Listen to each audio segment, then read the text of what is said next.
Hello, everyone. Welcome back to Knights of Last Call. My name is Derek Melinda. Very excited to be here with you tonight. And hopefully tonight we will explore the depths of a contentious edition of Dungeons and Dragons. We'll say that. Quick shout out. We do have the unfortunate pumpkin who cannot stay long tonight due to their celebration of their 30th birthday. It's only downhill from here, buddy. But happy birthday to Pumpkin. What is up, everybody? Davi has to pay rent, but on the other hand, 4th edition. It is true. A short video for us is like 1 hour. That is true. When we used to do our short form content, it was our combat and tactics series, which were usually somewhere in the 45 minutes to 90-minute duration. So that is accurate. Pumpkin, what's up? Jackal, what is up? Hello, Enders.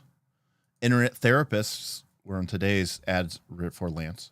By the way, YouTube is trying so hard. Whenever I create a live stream, they're like, do you want us to, because like while I'm live streaming on my YouTube platform, I'll get these little pop-ups that'll say, you've got a lot of people watching. Now would be a great time to run an ad. And so you can click a button and it'll show all of you an ad. But now there's an option where it's like, do you want us to just do it for you automatically? We'll just throw ads out in the middle of your live stream. And I'm always like, no. And then I just keep getting these pop-ups like, now would be a good time for an ad. They really want me to show you guys a lot of ads. What is up, KC? What is up, Ken? My boy Larry Taylor. I don't think he's in the chat tonight, but he did just renew his I think this is his first month. Let's take a look. Yes, this is a second month of membership for Larry. Thank you for the sponsor there, my good friend Larry. Let's see here. Lots of 4E love on YouTube lately. Guess it's been long enough that it's retro cool again. Yeah, I mean, that's possible. I think, the shakeup with people with 5th edition and the specter of a new quasi-new edition, half edition, revision, whatever you want to call it, it's got people kind of looking back. And I think a lot of the people have also come to realize, I think a lot of the vitriol and a lot of the hate for 4th edition at the time, 4E is D&D, the RPG hobby mindset. We've moved so far past what D&D used to look like that I just don't think people are as offended by 4th edition anymore. Our good friend Shadram in chat. Hey, Shadram. Beowulf is here, shouting out the RPGs. Cloud is here as well. Hello, Cloud. Sidon, hello. It is 1 a.m. for Sidon. We'll try to get it quickly going here. Frostjack, welcome to the stream. Glad to see you. Hey, Google is definitely getting desperate. Oh, I could see it. They are coming. They want those ad views, Oh, well, $20 from Mr. Damian Williams. Says more 4E streams is good, but can we please get a Marvel first look? Because I'd be very interested in your thoughts on the game. Because I like it, but I would only use it for Marvel. I think he's talking. I assume you're talking about this one, Damien. Is that right?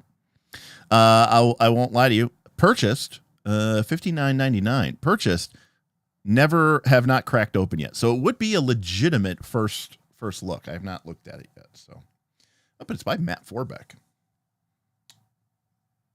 He's at least designed. I know the name. Oh, he did D&D Dungeonology. Okay. Look, I love superhero RPGs. Damien, this is all Damien does is he brings us superhero games. Like we did like a double or triple Sentinel stream. That was Damien's doing, and now he's pushing for this Marvel thing. Damien usually gets what he wants, so we'll definitely consider it here. Hard Bushido is getting their copy of FU High Fantasy Atlas. That is sick. Very good. Yeah, people got tired of pretending they hate a game that they never played. Well said. That's just run it. Ken, looking forward to a Marvel first look someday. Well, we may just get to it just yet. Oh, nice, fantastic. Yeah, early even, Chris. Yeah, we're just getting through the kind of well wishes and hellos. It's glad to see you here. So tonight we are going to be talking about 4th edition Dungeons and Dragons. That's right. That most celebrated and reviled edition of Dungeons and Dragons. And in particular, we had last weekend, we had just kind of a random stream. The patrons voted. But what came in a very close second place was to just hang out and talk about 4th edition dungeon design or encounter design. So I thought, I love to, whatever my patrons want, that is what I try to bring the content for. And since that got so many votes, I figured we would use a Thursday stream, one of our valuable Thursday streams, just to talk a little bit about 4th edition design. Originally, I was going to make it really like a super laid back thing. And we still probably will do that. But I do kind of want to teach people, show people 4th edition's rules and math and, all that stuff that goes into it of creating a good encounter. And we'll talk a little bit about this, but I mean, some of these things may come as a surprise, but obviously 3rd edition D&D used the CR or challenge rating system. And it was really the first attempt, I think, to create a better scale for difficulty. Because right before 3rd edition, you did not have a concept of difficulty level. Monsters had hit dice, which was how many D8s you rolled for their hit points. And that was kind of sort of scaled to their difficulty level because, a 3rd level character had 3 hit dice. So a 3 hit die monster was kind of like a 3rd level character, right? Because you both had 3 hit dice worth of hit points, and that kind of affected all of your attack rolls and stuff. And some monsters, though, would get asterisks after them because they were like, well, yeah, but this monster could turn people to stone. So maybe it's a little bit tougher, right? So it's just a very, very wonky system. The challenge rating system comes out and in 3rd edition D&D, and it was a really big improvement. Now, 3rd edition did not have the kind of what we would call in Pathfinder 2 terms, tight math that allowed the CR system to be 100% effective. My understanding is probably the 3rd edition CR system was probably about as effective in some ways as the 5th edition CR system. The CR system in 5th edition suffers. I like bounded accuracy, by the way. I like bounded accuracy in 5th edition a lot, but I get why that makes quote unquote balancing an encounter really, really tough. But 4th edition was the first edition of D&D to use a level-based systematic approach to designing monsters. If you're familiar with Pathfinder 2nd edition, then you already know that this is what Pathfinder 2 does, right? Basically, every time you level, everything goes up by 1. And in fact, over the course of Pathfinder 2, your numbers will go up by 29 points from stat boosts and level increases and proficiency increases. And the monsters follow a scale of math that keeps their armor classes and saving throws and attack rolls all kind of keeping roughly pace with the players. 4th edition did this first. In fact, it's one of the good, when people talk about the tight math of Pathfinder 2nd edition and how the math just works, 4th edition did it first. The only real difference between 4th edition and Pathfinder 2nd edition is in Pathfinder 2nd edition, players and therefore monsters scale. In Pathfinder 2, you scale up by 1 every level. In 4th, in other words, you add your level to pretty much every check you make in Pathfinder 2, right? You add it to your attack rolls, you add it to your saving throws, you add it to your skill checks. In 4th edition, it is half level, right? And that means that over the course of the game of 20 levels, that you will get plus 10 bonus from level, which means you have a little bit more breathing room in the creature's power level. In Pathfinder 2nd edition, I got to tell you, if you go much more than outside of 2 levels from a creature, if you have a creature that is 3 levels higher than the party or a creature that is 3 levels lower than the party, the challenge rapidly drops off or skyrockets. So to a certain extent, you're kind of constrained in what monsters that you can reasonably use. Yes, you could throw a PL a party level +3 monster at the party as sort of an individual severe monster as sort of a solo creature. But its armor class and its attack bonuses and its saving throws are going to be, and its DCs are going to be so high, it could produce an experience that is a little bit unbecoming. So, in my personal opinion, 4th edition kind of hit the sweet spot. It has a lot of what I really like about Pathfinder 2's math and monster design in terms of building an approach, building a balanced encounter, I should say. But there is a little bit more wiggle room because the level bonus scales once every other level. So you can use a wider range of monsters. And as we'll see, there is a different philosophy about building encounters in 4th edition. All right. We did get a super chat. I know I was ranting.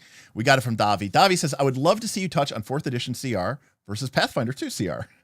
Which works better, why, and whatnot. I'm not particularly interested in the fact that, as far as I know, Pathfinder 2 doesn't use elite solo creatures, but it is well balanced. And Davi, I guess I was already sort of touching on this, but Davi, I will touch on this kind of several times just to bring a highlight. I know a lot of my viewers are Pathfinder 2 players or are very familiar with Pathfinder 2, so it's a really good a litmus test to understand some of the pros and some of the cons. In fact, we'll talk about why Pathfinder 2 has in a weird way like certain advantages that may or may not work for you. But when it comes to using monsters and their level range, and we'll talk about that. Okay, so you know where we're going, don't you? Let me flip the switch. Boom, there she is, the whiteboard. All right, let's get ourselves a new whiteboard here.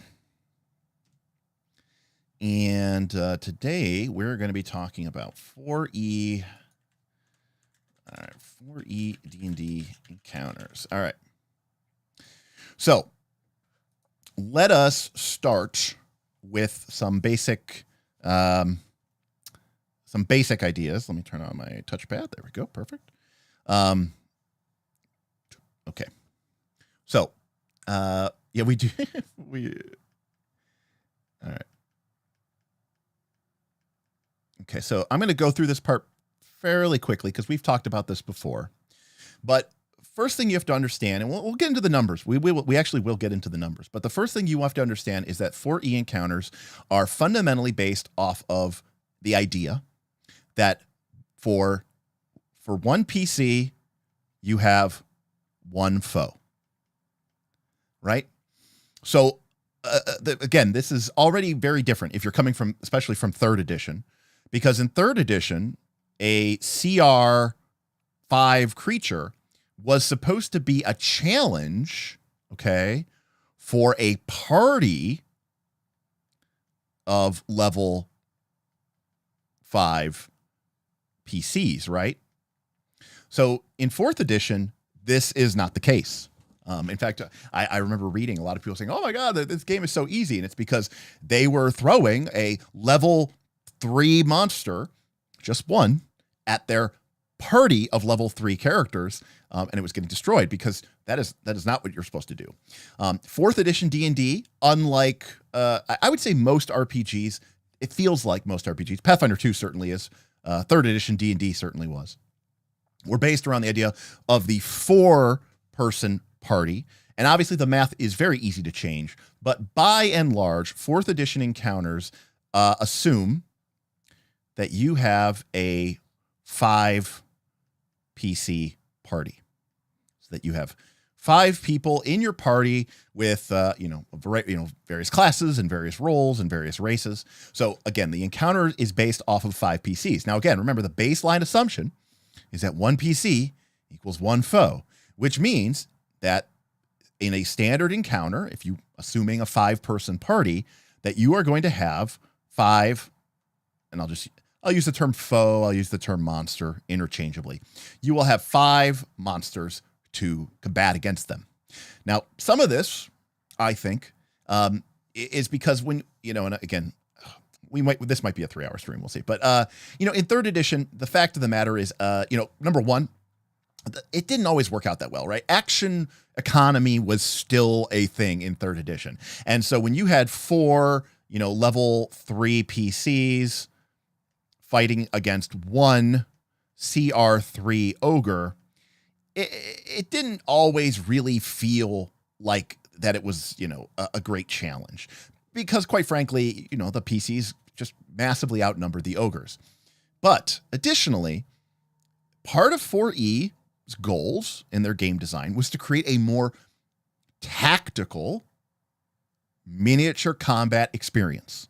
I will say this again and again. 4E is a role-playing game. It is D&D, and so much of the game, from skills to rituals to backgrounds to magic items, are all the same shit that we have been playing with since the 1970s.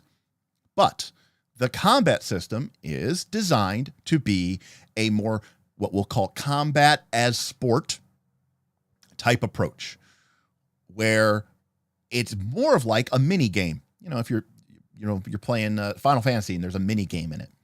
And as a result, when you think about miniature games, like if we were to play, Warhammer 40K, or if we were to play, Kill Team or War Machine or any of these games, they have 5 models, you have 5 models, right?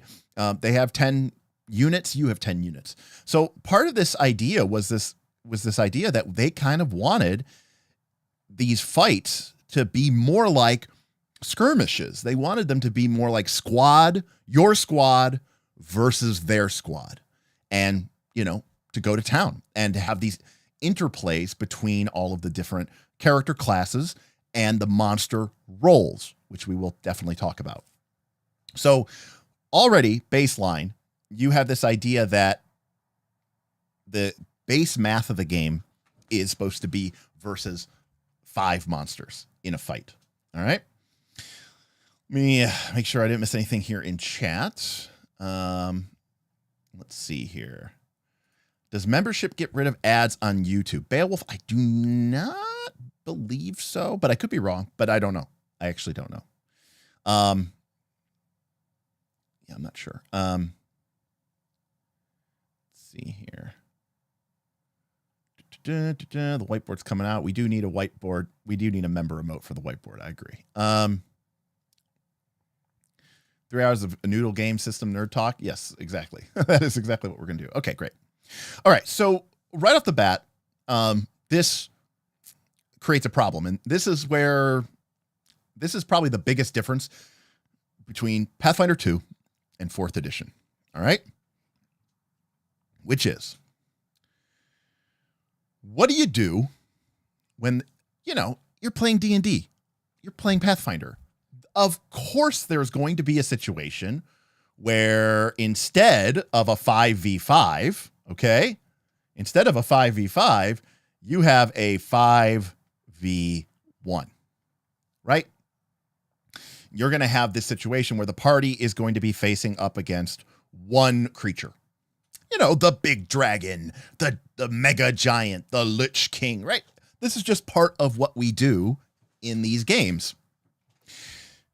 But 4th edition designers understood that there was a problem. And to be very clear with you, this, I think, is a problem in Pathfinder 2nd edition, but we will talk about why that may not be a problem, actually. Right? So this is the dragon fight, right? This is the BBEG fight, right? This is a classic staple of the game. But the 4th edition designers realized that there was a problem with this. While using the experience budgets of the game, you could create, if a given encounter gave you a budget of 1,000 XP, the idea was that you would pick 5 monsters of 200 XP each, and that would give you your 1,000 XP. But there's nothing in the rules that theoretically stops you from picking one monster that is worth 1,000 XP. Now, what that might end up meaning is that your 5 level 3 PCs are fighting one level, we'll just say 8 dragon.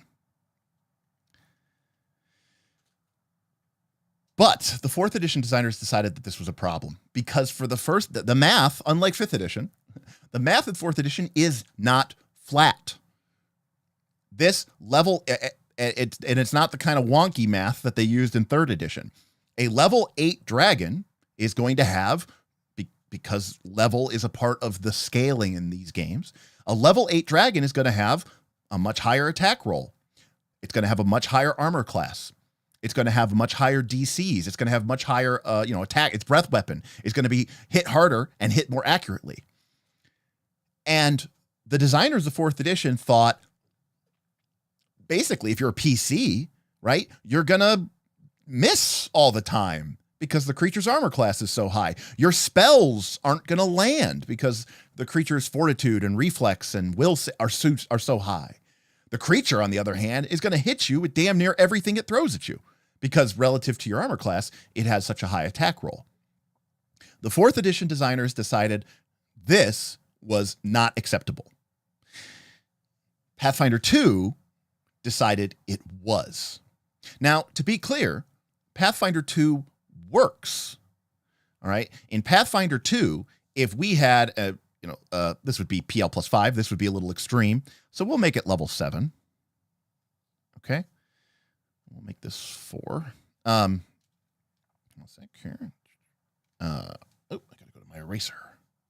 What is eraser? X. Oh, okay. There we go. If we had, 4 level 3 PCs in Pathfinder 2, and they were fighting 1 level 7 dragon, this would be a party level plus 4 monster. All right, that is worth 160 XP. This is in Pathfinder 2. This is an extreme fight, so the game rules say this is totally possible, and you honestly have a much greater chance of winning than you do of losing, but it is a tough fight, and, the variance goes not your way, and you could easily end up losing or even, getting TPK'd. But tough fight. But the way that Pathfinder 2 makes this fight challenging is by giving the dragon really high armor class and really high attack rolls. This thing is going to get missed a lot. Now, remember we were talking about back in 3rd edition with the CR system, and you had 4 PCs over here, right? You had 4 PCs versus 1 CR3 ogre. The fact of the matter is it didn't really work out that well, because even if the ogre was higher level, its armor class really wouldn't be that much higher level, and the party would just, raffle stomp it into the ground. So Pathfinder 2 took the approach of saying, look, we want this level 7 dragon. It's going to have a really high armor class. It's going to have a really high attack roll. So the reason why it is challenging is because these PCs are going to miss it all the time. And as a group, they have 12 actions, right? Versus my dragon only has 3. And so they have the numerical advantage. And sure, they're going to miss more often than they hit. But because there's 4 of them attacking every turn, eventually my creature will die. But to get there is a little frustrating, I think. Now, does it work? Yes, it works. I'd say it works very well. So that is what Pathfinder 2 did. Now, what did 4th edition do? 4th edition said, look, if you have 5 level 3 PCs and you want to have them fight a single monster, then you shouldn't use a really high level monster. Instead, you should have them fight a monster that is appropriate for their level. So, like level 3, maybe level 4. But that monster will have special abilities and characteristics that will make it capable of taking on an entire party and not getting completely embarrassed by an entire party the way that a normal monster would. And this, of course, is where the concept of a solo monster comes in. So in 4th edition, if I wanted to throw a tough dragon fight at my party, I might throw a level 4 solo dragon against my level 3 PCs. Now, because it's only 1 level higher, or it could be the same level, honestly, that means that this creature is not going to be impossible to hit. It means that the creature isn't going to auto hit you on every die roll it makes. It's not going to be impossibly difficult to land your spells on. But the creature does have certain characteristics to it that make it capable of handling fighting 5 PCs when it's only one monster. One of the ways is it pretty much literally has 5 times as many hit points as a normal monster. If you were normally fighting monsters that had 50 HP, this solo dragon might have 250 HP. And that allows it to absorb a lot more punishment without making its armor class really, really high. It kind of gets you to the same result, right? It makes the monster live longer, right? You could increase the monster's armor class, so players will miss a lot more. That'll keep your monster alive longer. Or you could keep the monster's armor class the same, and you could really boost their hit points. That'll keep them alive longer as well, but without having the downside of having the party miss a lot. So, that was the philosophy that 4th edition chose to use. Now, again, Pathfinder 2nd edition does this really well. And in fact, I think part of the problem with Pathfinder 2nd edition is it's almost too tactical of a game, because the truth of the matter is when you fight this encounter in Pathfinder 2nd edition, the 4 level 3 PCs versus 1 level 7 dragon, maybe it's a little tough when you're level 3, but as you gain a couple levels, there's a lot of things that you can do, like, flat-footing the monster, putting debuffs on it, putting buffs on your party members, using the aid reaction, and you can stack up all these attack bonuses to try to overcome it. And that's cool, and that's fine, and that's fun, but I don't know how many people are actually doing that. And even if you don't do it, it feels like you're kind of forced into doing it, because otherwise you're just going to miss a lot. And, missing isn't really that great. So basically, for 4th edition said, you know what? We are going to not just have monsters be just a normal, just a single entity, a monolithic entity. Instead, in 4th edition, you had your standard monster. And this was the idea, right? That this equals 1 PC.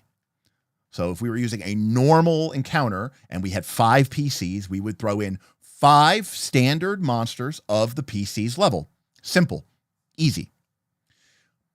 But what if we wanted a slightly tougher monster? We could use a higher level monster, of course, but we start to run into the problem that we had with the big dragon, right? The solo. So we already know that a solo monster is equivalent to 5 PCs. Well, what about something in the middle? And sure enough, they gave us that, and that is called the elite monster.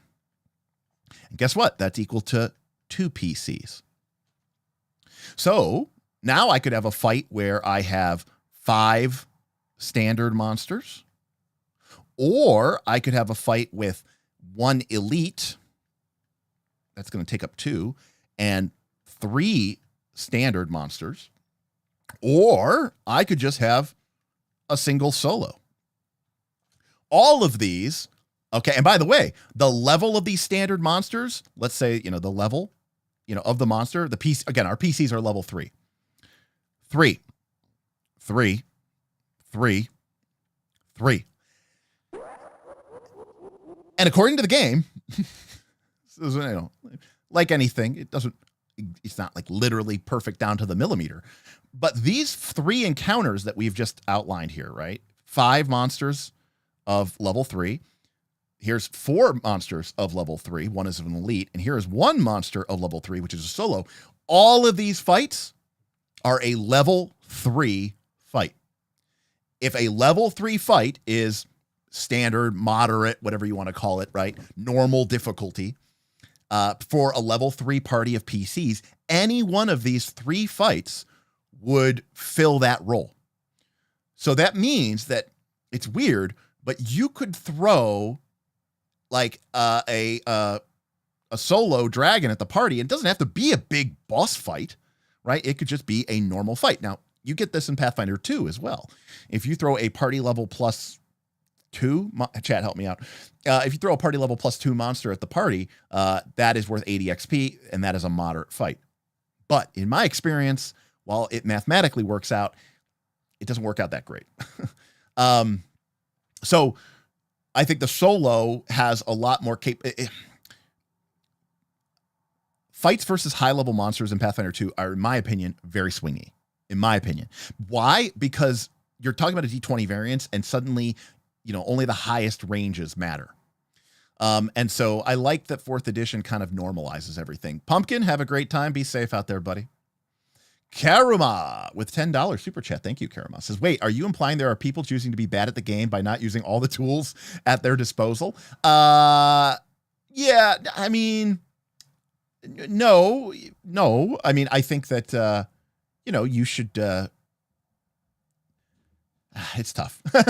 I don't know, because Pathfinder 2 rewards game mastery. And I think that's part of the design of the game. So, I want to say they're choosing to be bad, but I definitely think that, I think you're being a little bit, tongue in cheek here, but I do think that there's people who are playing Pathfinder 2nd edition and they don't maybe realize how tactical and how intricate the combat system is. So I will say that. Tangent from Dobby. I'd like to point out that D&D 4e encourages roleplay in many ways, including in combat. It is the only D&D, as far as I know, that has a page dedicated to improvised actions. It sure does. It sure does. It absolutely does. There's page 42 in the core DMG. Okay, you're being very cheeky. So now Matt is absolutely right. Yeah, because of the threat of creeping into other people's powers, it didn't seem like improvised actions come up much. I love 4th edition. Matt, this is one of my biggest problems with the edition. Matt, we're getting very specific about 4th edition here, but basically, if somebody wanted to do something, there was a cool table that you could look up and see how much damage it would do. But the table was kind of underpowered because they didn't want your weird thing that you're doing to overshadow the cool, powers of the other character classes. If your fighter kicked over let's say there was a big, metal brazier filled with burning logs and your fighter character runs up, pushes it over, and it, creates a big area of fire damage. If that does more damage, way more damage than the wizard's fireball, the wizard's kind of like, you knocked over some logs. I used one of my powerful daily spells. It feels like it might be a little bit, strange. Pathfinder 2nd edition absolutely has the same issue as well. 100%. Okay. So we know we got standard, we got elite, and we got solos. Lastly, what if you want to fight a lot of creatures? I'm not talking about 3 or 4. I'm talking about fighting 20 creatures. Well, this creates several problems in standard D20 games. The first of which is creatures are complicated, right? And running a couple of them can tax a GM's ability. So normal creatures are too complicated for what you want to use them for, which is I want to use a lot of them, 20 of them. The second problem that you have, and this is true in 3rd edition, this is definitely true in Pathfinder 2nd edition, is that in order to keep the game fair and balanced, assuming you care about those things, if you throw 20 monsters at the party, well, suddenly they have to be really, really, really weak, right? That means they're going to miss a lot, and the party is just going to completely embarrass them. And so in weird way, the juice isn't worth the squeeze. You've increased the complexity of your fight dramatically because now you have to manage all of these different tokens and minis or whatever, not to mention all these different profiles. You're tracking 20 different sets of hit points. It's a mess. But you're not really getting anything out of it because the creatures are super weak. This isn't 5th edition. In 5th edition, which has relatively flat math, your character that is many levels higher than a monster, his armor class might only have gone up a couple of points. So that lower level monster can still totally hit. That's why big groups of monsters are so scary in 5th edition. And to be clear, in older editions of D&D as well, because your armor class didn't really go up that much in D&D. So the monsters that could hit you when you were level 1 could pretty much still hit you when you're level 10. Sure, you have more hit points, but at least it's a little bit scary. In Pathfinder 2, in 3rd edition D&D, once you're, especially Pathfinder 2, because again, you're adding your level. This is basically the solo problem in reverse. Right before, the monster was too powerful for you and the party members couldn't barely hit it. Now it's the opposite problem. The PCs are like the solo monsters for these, lesser creatures. And so they don't really pose that much of a threat. So what if we could create a way where we create a monster that is easy to use, simplistic, and most importantly, has its math balanced to the fact that this thing is a legitimate threat. Its attack roll can and will hit the party members.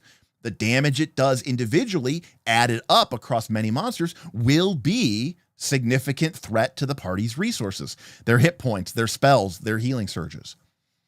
To do that, we have to create new game mechanics. And this is what led to the creation of our fourth type of monster, which is the minion. And a minion is equal to a quarter or sometimes a fifth, depending on how you want to look at it, of a PC. So now that means, remember before, a standard fight has 5 monsters equal to the party. So if you had 5 level 3 PCs, you would have 5 level 3 monsters. But now we can mix and match these in any combination we want. We could throw in 10 minions, okay? So that is worth, all right, actually, we're lower level, so we have 8 minions. That's worth 2 monsters. We have 1 elite. That's worth 2 monsters. And then we have 1 standard. And that is worth a single monster. And again, this fight of 8 minions, 1 elite, 1 standard, assuming they were all level 3 minions, level 3 elite, level 3 standards, are equivalent to any of these other encounters which we had previously talked about. And again, you could just mix and match. Now, that doesn't mean that these fights are exactly the same. Obviously, the spells and abilities and tactical challenges of fighting a fight that has 15 or 20 minions running around the battlefield is a lot different than the tactical challenges of fighting a fight versus one big, super solo, scary dragon. But that's part of the fun of the game. It also gets into some of the PC roles, right? We've talked about these. Most people are aware of these, but Path 4th Edition has this idea of PC roles, okay? And you have characters like a defender who can protect the party, and you have a controller. And a controller is really good at, guess what? Doing a lot of AoE type effects. Doesn't do a lot of damage. It's not maybe that useful against a solo monster, okay? Or even maybe an elite monster. But against minions, which die in 1 hit, a fireball is kind of wasted on normal monsters, but against a group of 12 minions, right? A wizard could literally wipe them all out potentially with 1 spell.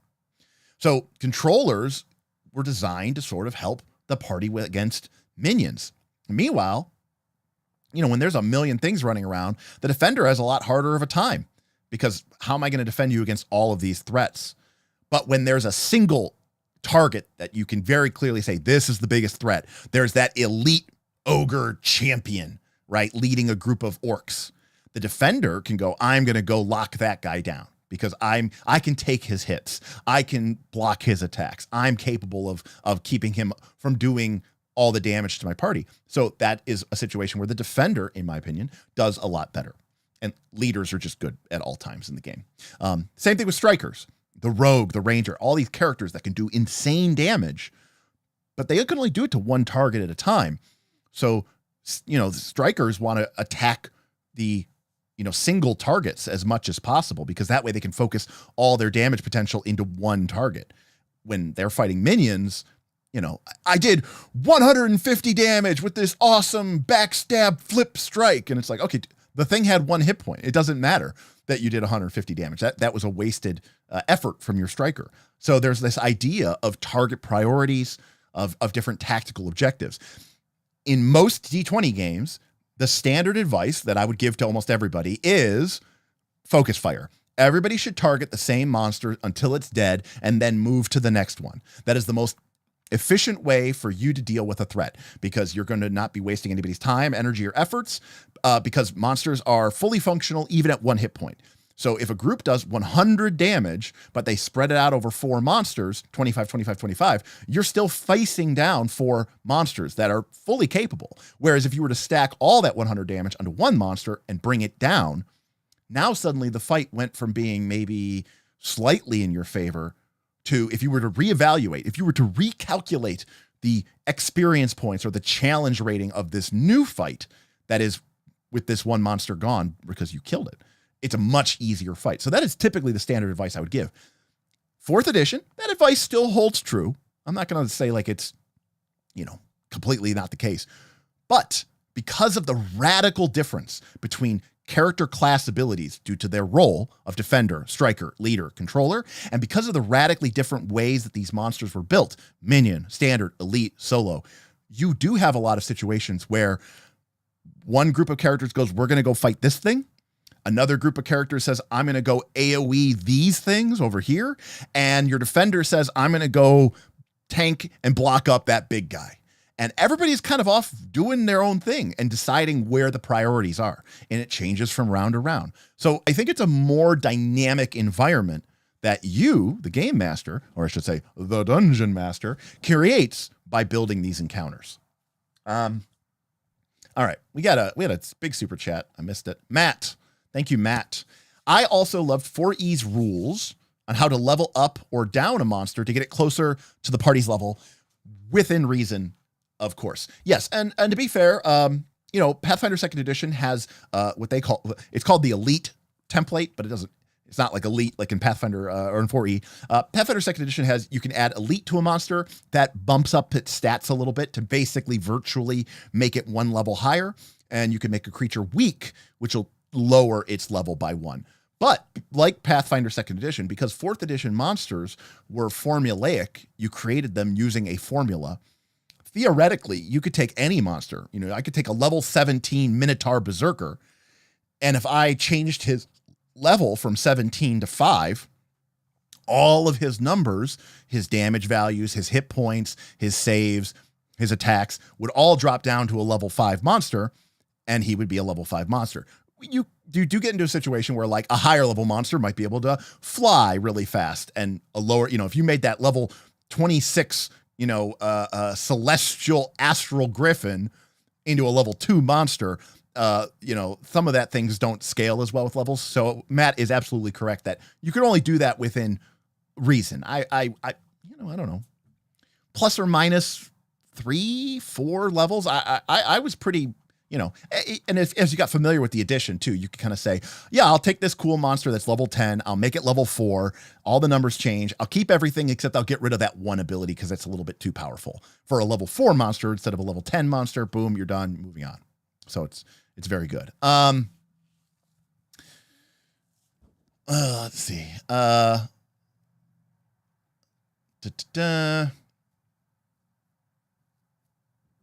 see. And Davi, I agree with you. You're not always going to have that opportunities, and that's on the DM. And that's where my philosophy comes in, Davi. And I tried to be much more free with those improvised actions, for sure.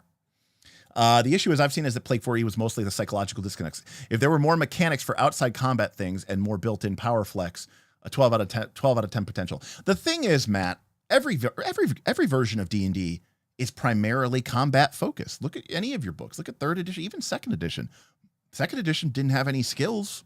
It had, not a couple pages on non-weapon proficiencies. Most of the book was about combat. And most of the character abilities that you got were about combat. 3rd edition, the same. 5th edition, the same.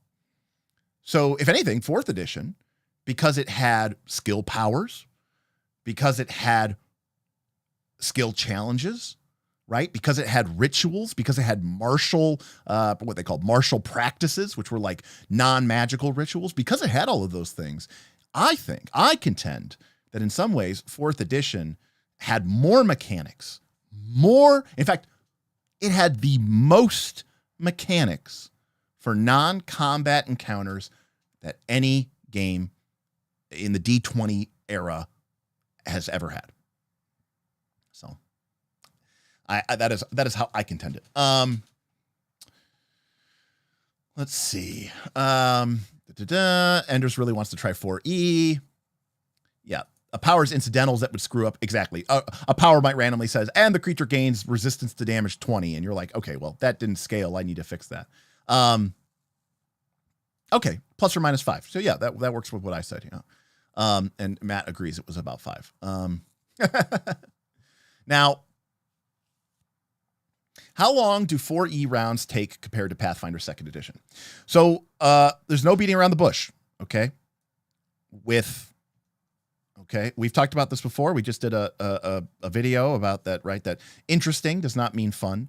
But, as you increase the depth, this could be tactical depth, right? As you increase depth, you also increase complexity. It is a unfortunate side effect. There is no way to, very few, I can't think of any, that you increase depth without increasing complexity. Now, some people, you might have a really shitty design and it rockets complexity with only giving you a little bit of extra depth. And then you might have a really awesome design that gives you a ton of depth for very little added in complexity. And of course, you could have something right in the middle.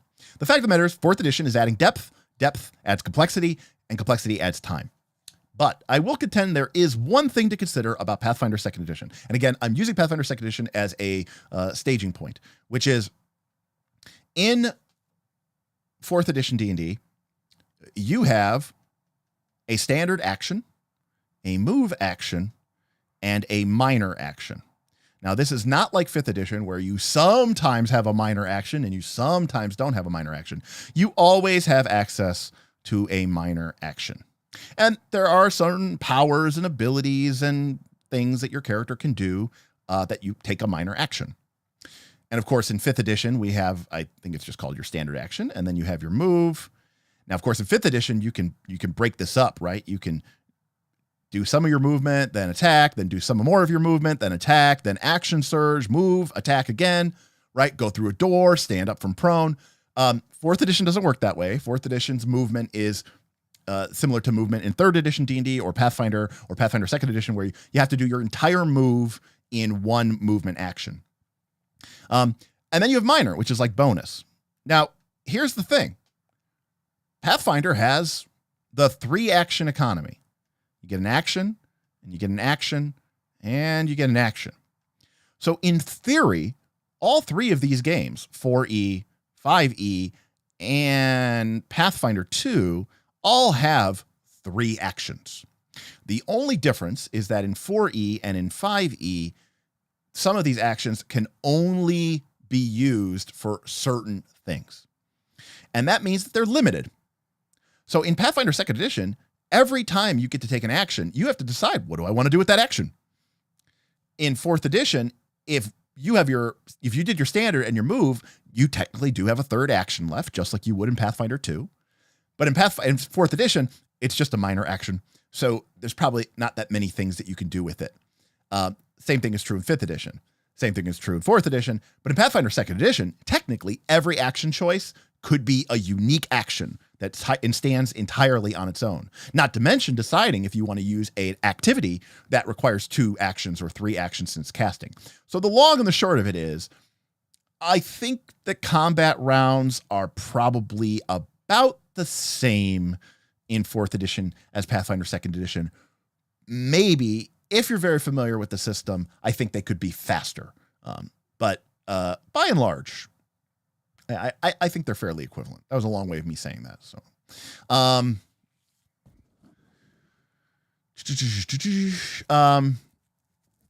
let's see here. Shorter rounds, but longer fights. I think that is true. Your experience may vary. I have found that Pathfinder 2 fights are basically 3 to 4 rounds. And, and sometimes the fight's over by round 2, but you got to clean up a little bit. I think 4th edition tends to be more in that 4 to 6 rounds spectrum. Again, sometimes with the last round being a little bit of a cleanup round. That's pretty common in most D20s. But I think 4 to 6 rounds. So the rounds might be a little bit quicker but the fights can take a little bit longer to fight. So, and Matt is absolutely right. 4E was very slow if people didn't know what the hell they were doing. Characters got pretty complex, but if you've ever played Pathfinder 2 and you've gotten to high level and your character has literally, 20 or 30 feats on your character sheet, you've got 10 plus magical items invested, you've got weapons, staffs, scrolls, all of your spell slots. Like, I think there's just as much complexity there, if not more so. Let's see here. All right. I don't, 4 rounds more or less can swing on hot and cold streaks. I completely agree. So that is sort of the structure of that. And of course, we've talked about this before, but I will touch on it again here as we wrap up the first hour. So we've mentioned before how you have this combination of minion. I'll get my highlighter out here. Hold a sec here. We've got minions, we've got standard monsters, we've got elite monsters, and we've got solo monsters. So that tells us how much presence the monster, how much importance the monster has in a given fight. That being said, we also have to consider the role of the monster. And this, like the PC, is, I think, the single greatest thing about 4th edition encounter design. I have been playing this game, D&D, role-playing games, whatever, for over 30 years. 30, 31, 32, I don't know. I started like when I was 9 or something. I'm in my early 40s now. When I look at an early monster from the very earliest parts of the game, okay? I'm talking, 1st edition, I'm talking basic. It takes me about 5.5 milliseconds to figure out what a monster does. You know why? Because the monster doesn't do shit. Every monster, for the most part, by and large, is just a bag of hit points with an attack roll that does some damage, okay? Some monsters might have claw, bite. Some monsters might have a breath weapon or, petrify you or something. But by and large, monsters are just a collection of attack rolls and hit points, and they don't really do much of anything. Games have gotten more complex, and creatures have become much more complex, and there's a lot more depth and nuance to these monsters. When I look at a relatively it doesn't have to be relatively complex. It could just be a standard monster. From a game like Pathfinder 2nd Edition, there might be 3 or 4 or 5 different things that it can do. If I'm playing 5th Edition D&D, or if I'm playing Pathfinder 2nd Edition, it could have an entire list of spells. Maybe it's not even a wizard. These are just innate spells that the creature can cast.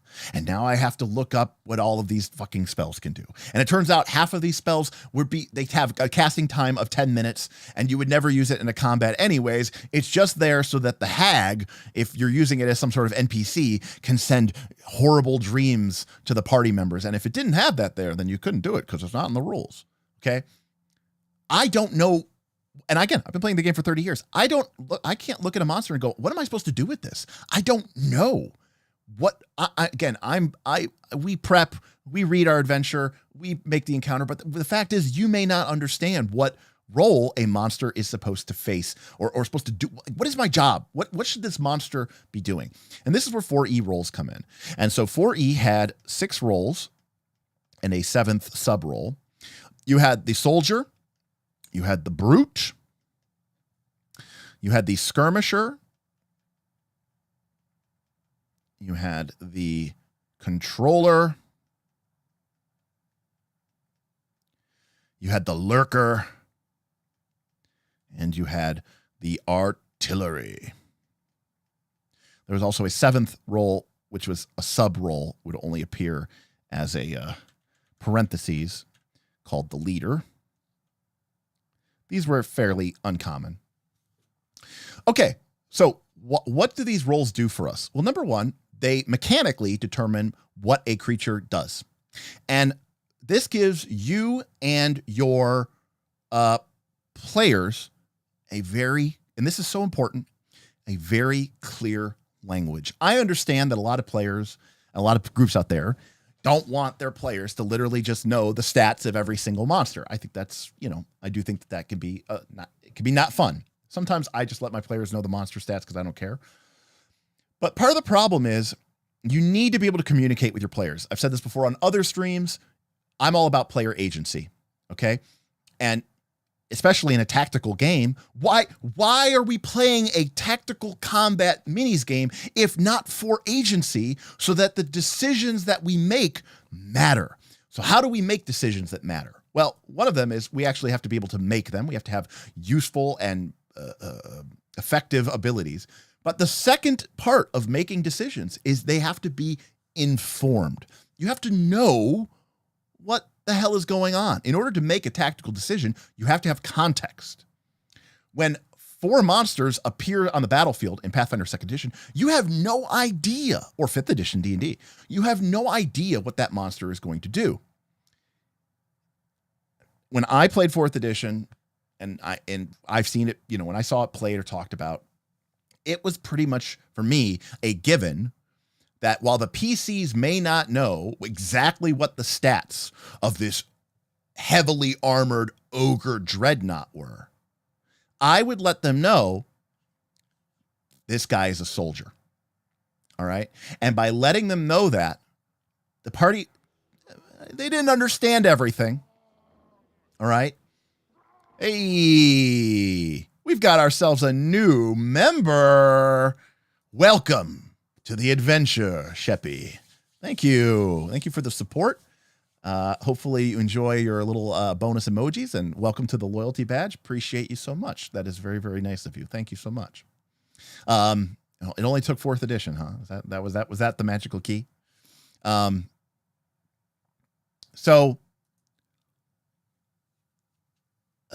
think you also get like a membership medal. Yeah, he says yes. I appreciate the honesty. At least there's that.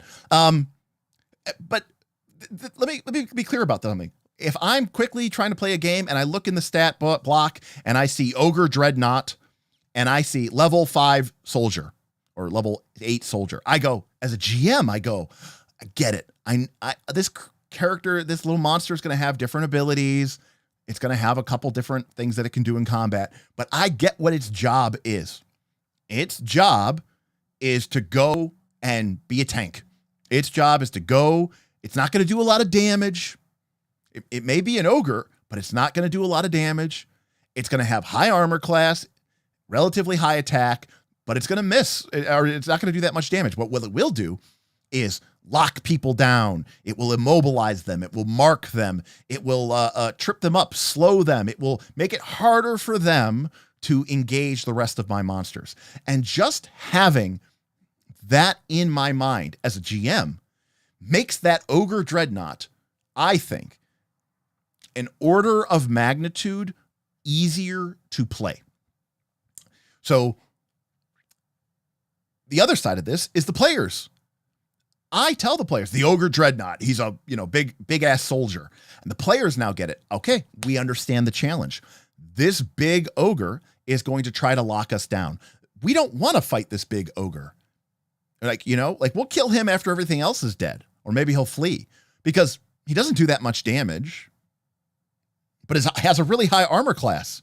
And a good amount of hit points. Why would we want to fight him? This is like the Pathfinder 2 problem, right? Where you go, why would my monsters ever go attack the champion with their shield raised? That guy's like AC 30.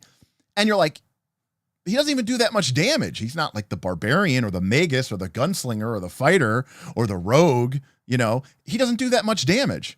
So, hey, Shadram. Look at that. Using their membership for their member chat. Member for 12 months. That is 1 year. Welcome, welcome, welcome.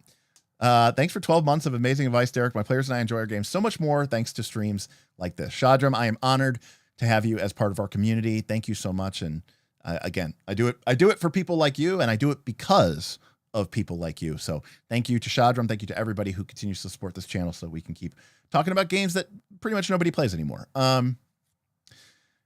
Hoping to catch the VOD later from Portugal. Well, welcome, Cad. I hope you do catch the VOD later, and I hope you find it interesting and entertaining. Let us know in the comments. So my players get what this monster does. I get what this monster does. We don't need to know the exact particulars of it. We'll figure that out. But I know what this monster can do. The soldier is a tank. It's high armor class, high hit points. Doesn't do a lot of damage. It just gets in people's ways and messes with them. The brute sure does have high hit points, but his armor class is low. He doesn't really move around that well. He's a big, plodding brute. He swings, probably not that accurately, but when he hits like a truckload. Everybody understands what a brute is, right? The soldier is the fighter, the tank, the warrior. The brute, it's the big barbarian, right? It's the raging character that does a ton of damage and doesn't have much defense. We get this. We understand this. The skirmisher, in 4th edition, the skirmisher is sort of like the baseline of a creature's combat potential. But a skirmisher is all about mobility. A skirmisher doesn't have the highest armor class, doesn't have the highest attack roll, doesn't have the highest damage. It's kind of like Mario in Mario Kart, right? Just an all-around good racer. But what he does have, or what the skirmisher does gain, is the ability to move. And in a tactical game, moving can be a very powerful ally because it can let you engage with the targets of your choice. It can let you engage, say, those softer, more vulnerable targets that you want to take out. So skirmishers are sort of a combative baseline, but give us those tools. Controllers are just like our PC's wizards. Controllers are good at shutting down the enemy. Now, they're not exactly massive damage dealers, but they can do damage to a bunch of people all at once. They can slow you down, web you. They can give you debuffs and penalties, right? Controllers are all about controlling the battlefield. They might put up a wall of fire. They might, cause a field of rubble to appear. They are going to make it harder for you to do what you want to do. Lurkers and artillery are both high damage dealers. But unlike the brute, they don't have super high hit points. What they have, but they are also fairly accurate. In fact, artilleries and lurkers are kind of a wicked combination, right? High damage, fairly high accuracy. So what's the catch, right? Well, the catch is they have shitty defenses. Lurkers and artilleries aren't the highest hit points, aren't the highest armor class. In fact, artillery have the lowest armor class of any of the monster groups, but they do a ton of damage. But what do they have? They can't just be dead. Well, right. Artillery have range as an advantage. So artillery can stand far away, literally a glass cannon. It would be an artillery monster, right? So being far away is their advantage because let's face it, most PCs in D20 games are fairly melee based or have limited range. So when this creature is, reaching out and plucking at you from 50 feet away or 60 feet away or 70 feet away, that might be 2 rounds or something before you could even get to that monster, and it's able to attack you with impunity. Lurkers have the advantage. I'm gonna use the term stealth here, but I'm gonna use it in quotation marks. A lurker's whole shtick is they attack once for a ton of damage, and then they kind of fade away or turn invisible, or they turn into a statue, right? It's that monster that you fight in a JRPG that doesn't attack and then it turns into its other form, and it's like, don't attack it while it's in that form, because it'll do a bunch of damage back to you. This is our time to heal up. Lurkers are just annoying to play against. And I'll be honest with you, this is like the monster role that I understand and I use the least, although I think they're really, really cool. Lurkers are that shadowy threat. If Skirmisher is the kind of, the new age rogue. When I say the new age rogue, I mean 3rd edition rogue, 5th edition rogue, right? These really, I use my thief, what is it called in 5th edition? The thief's bonus action, right? I use my thief's bonus action to disengage. I come in, I attack the guy, then I use my move action to move over here, right? They're really skirmishy. A lurker is like an old school D&D, right? When they weren't called a rogue, when they were called a thief, and they didn't really have a lot of hit points. They just had their backstab, and the backstab was like ×4 damage, ×5 damage, right? It was insane damage, but the thief had no hit points, had no armor class, right? He would just fall, but he could hide in shadows. He could move silently. So if a skirmisher is sort of like a modern day rogue, then the lurker is sort of like the old school thief. Yes. Cunning action is what it's called. I have never liked rogues in pretty much any RPG ever. But I have game mastered several GMs of 5th edition. Not really long campaigns. Campaigns that probably got to like level 5 or level 6 that had a rogue in them. At least 2, maybe 3. And I got to be honest with you. Cunning action, I think, is like one of the coolest like pieces of mechanical tech that I've ever seen in D&D. I think it is awesome. I think having it and using it and seeing it in play is awesome. Love it. Very good design with that. And then lastly, we have leaders. And again, leaders is something that gets tacked on to something else. A leader basically has some abilities to buff, potentially heal their allies. So now we understand what a monster might look like in the game. So let us take a look at... Let us take a look at the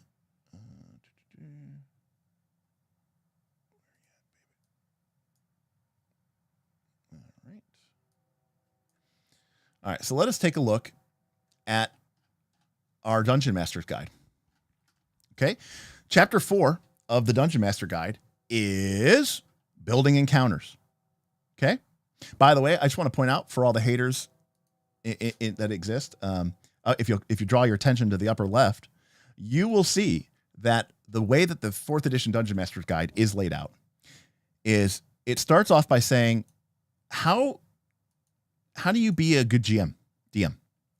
And by the way, you're like, oh, you create a pantheon and then you create, no, this chapter goes into detail. It explains how many players you need. It explains what supplies you might need.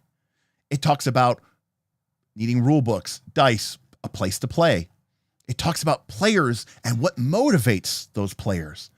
You got to look at your friends and figure out like who here is an actor or an instigator or an explorer or a power gamer or a storyteller or a slayer or a thinker or a watcher. And here are advice for how to include that party or that type of personality. Here are ways that you want to make sure you're aware that they don't disrupt something because of their personality. This is legitimately a psychological profile on how to be a dungeon master. And these are the soft skills that nobody ever talks about.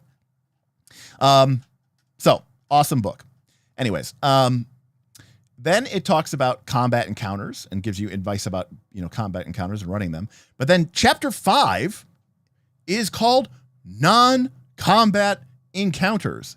And it is its own whole chapter about skill challenges and engaging characters and using skills and having negotiations and doing chase scenes and investigating a dead corpse and getting lost in the wilderness and all of this stuff. It also talks about puzzles, and it talks about designing puzzles and riddles, and it talks about traps and hazards and all this other stuff. So there is a ton of stuff in here about non-combat encounters, but it does give us chapter 4, which is about building encounters. So again, the book explains to you what the roles do, which we've kind of already discussed here today. And then we get to how to build a encounter. All right. So unlike Pathfinder 2, where you need to sort of like, for people who are unaware, like in Pathfinder 2, you kind of need to do some kind of wonky math, right? Like if I know that my party is level 4, then if they fight a level 2 monster, then that monster is worth 20 experience points. And if I get 80 experience points, that's a moderate encounter. And if I get 120 experience points, that's a severe encounter.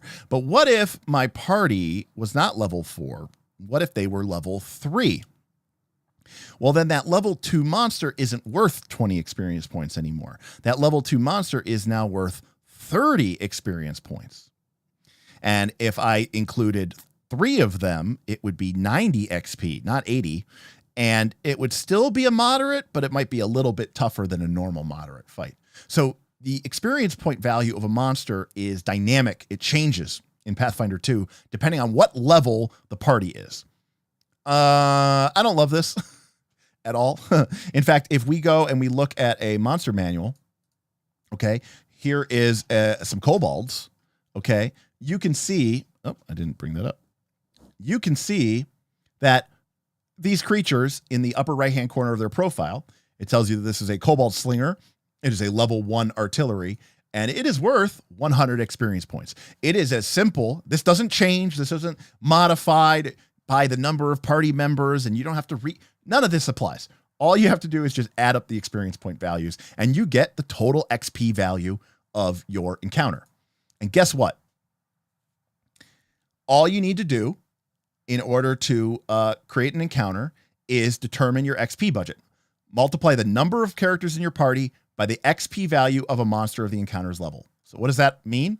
It means, if we look at this chart here, okay, if I have a level 1 party, level 1, we can see on this chart here that a standard monster is worth 100 XP. How many people are in our party? Are there 4 people in our party? Then 400 XP is a level 1 encounter. What if we had 5 party members in our party? Then 500 XP would be a level 1 encounter. Well, what if we had 5 PCs and they're level 1? That's a level 1 encounter. What would a level 2 encounter be? Well, if a level 1 is 500 XP, then a level 2 would be a level 2 monster, which is 125, times 5 people would be 625 XP. That is a level 2 encounter. What about level 3? Well, a level 3 is worth 150. 150 times 5 is 750 XP. That is a level 3 encounter. Okay? So 500 is level 1. 625 is level 2. 750 is level 3. That's how you determine the level of that encounter. What does that mean relative to your party members? Simple. It means that first, we have to pick an encounter level of what we want to use. An easy encounter is 1 to 2 levels lower than our party's level. So if we had a level 3 party, okay, let's say we had a level characters that are level 3. The GMs, maybe the GMs used to playing 5th edition. They just start us off at level 3. We're playing level 3 characters. If I throw a 500 XP or 625 XP encounter at my party, that would be a level 1 or a level 2 encounter. And the game says that would be easy. You know, what does easy mean? I mean, what do any of these terms really mean? What does moderate mean? What does severe mean? I did like that a 100 XP encounter is referred to as spicy. I like that one. But it, you know, it's as good as we're going to get, right? In terms of like, this shouldn't be something that is going to, you know, eat up a lot of the character's resources. A standard encounter, what we might think of as a moderate encounter, is equal to the party's level, or it could be 1 level higher. So in our level 3 party, we might, if we fight a level 3 encounter or a level 4 encounter, that would be what we would consider to be a standard encounter, moderate difficulty, right? Standard typical challenge. And then a hard encounter is 2 to 4 levels higher than our party. So again, our level 3 party, if we're fighting a 5 or a 6 or a 7, that is hard. And keep in mind that the XP values go up commensurately. So if we fight that level 6 fight, we're getting 5 times 250. That's 1,250 XP that the GM gets to budget into that level 5 fight. But it means if we beat the monster and we win the day, we get to divide 1,250 experience points amongst the party members. So it's a bigger challenge, but we get rewarded more with more XP. So then you just spend your XP budget. All right. So what does that mean? It means if we started with a, if we start with a level 1 party, okay.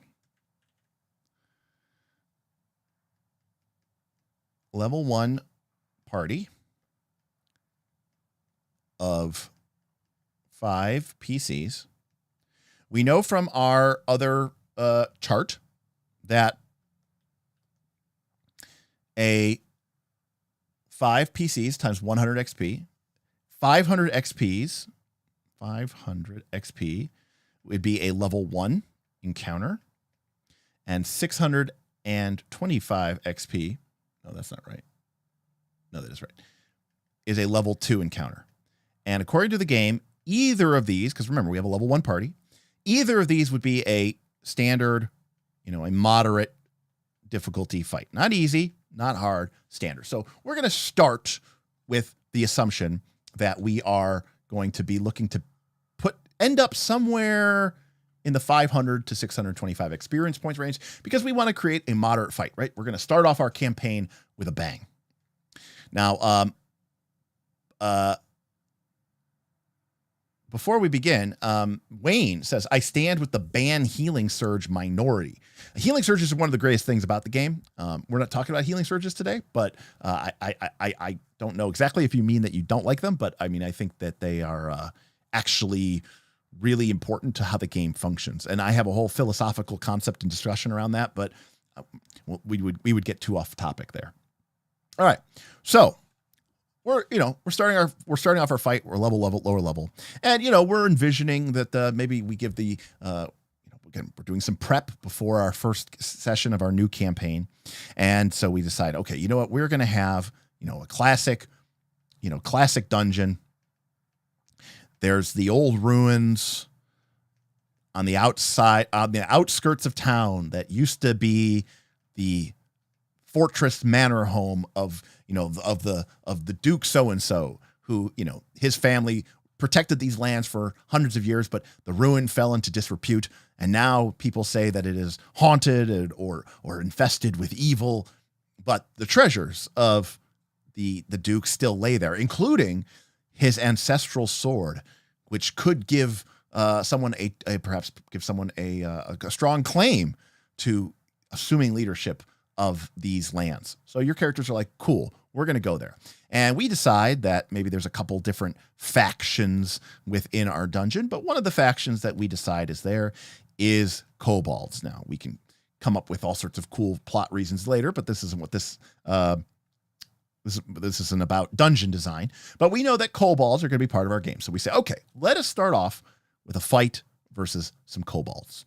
We want to make a moderate fight against level 1 party, 5 PCs. So we're going to need to spend between 500 to 625 experience points. That's going to give us a level 1 to level 2 fight, and we can use that to challenge our party. All right. So we'll go over to our monster manual. Okay, this is Monster Manual 1, by the way. For starters, again, if you've never really thought about this, this will like blow your mind, okay? This table in the back of the book is so incredibly amazing. Not only does it list every monster, now by the way, they aren't alphabetical, they're by level. Okay? If you want to find the monsters alphabetically, they're in the book alphabetically. But if you want to find the monsters by level, okay, in the table of contents, they are alphabetically. Here we go. Monsters A to Z, alphabetical. That's the table of contents. The index by level. But here's the other great part about it. It tells you the role. And this means with just these pages, now in our case, we're building specifically a kobold encounter, but maybe we were trying to put together a variety of low-level encounters. So we can look at this table and very quickly pull out monsters that fill the roles that we need. I need an artillery monster that can do a bunch of damage at range. Great. I can grab a kobold slinger or a goblin sharpshooter, maybe a spitting drake. And I don't have to look through the book. I don't have to look up. Now, here's the thing. I don't know exactly what a spitting drake does. I do happen to know exactly what a goblin sharpshooter and kobold slinger do because I've used them a lot. But I don't happen to know exactly what these creatures do. But I don't need to know as the dungeon master. You know why? I know that it's an artillery. I know that this monster does damage, a good amount of damage, has shitty defenses, low hit points, is a glass cannon, attacks at range. I don't know the exact mechanics, but I do know what it does. So when I am going to build an encounter and I want a creature that can do damage at range, all I have to do is go to the back of the book and find ourselves an artillery monster. Sounds sweet? I think it sounds amazing, okay? I think it actually is incredible because just by looking at this page, you don't have to know what any of these monsters do. And you can put together an interesting and balanced fight. So let's talk about that. How do you build a fight in 4th edition D&D? Well, this technique was originally pioneered actually in the book Dungeonscape, which came out right near the end of 3rd edition, as they were sort of testing some of the ideas behind 4th edition that would become in 4th edition. Okay. And the idea is this. Again, this is focusing on combat as sport. People may have never heard of this. We call it combat as sport versus combat as war. Okay. Combat as war is some Sun Tzu shit.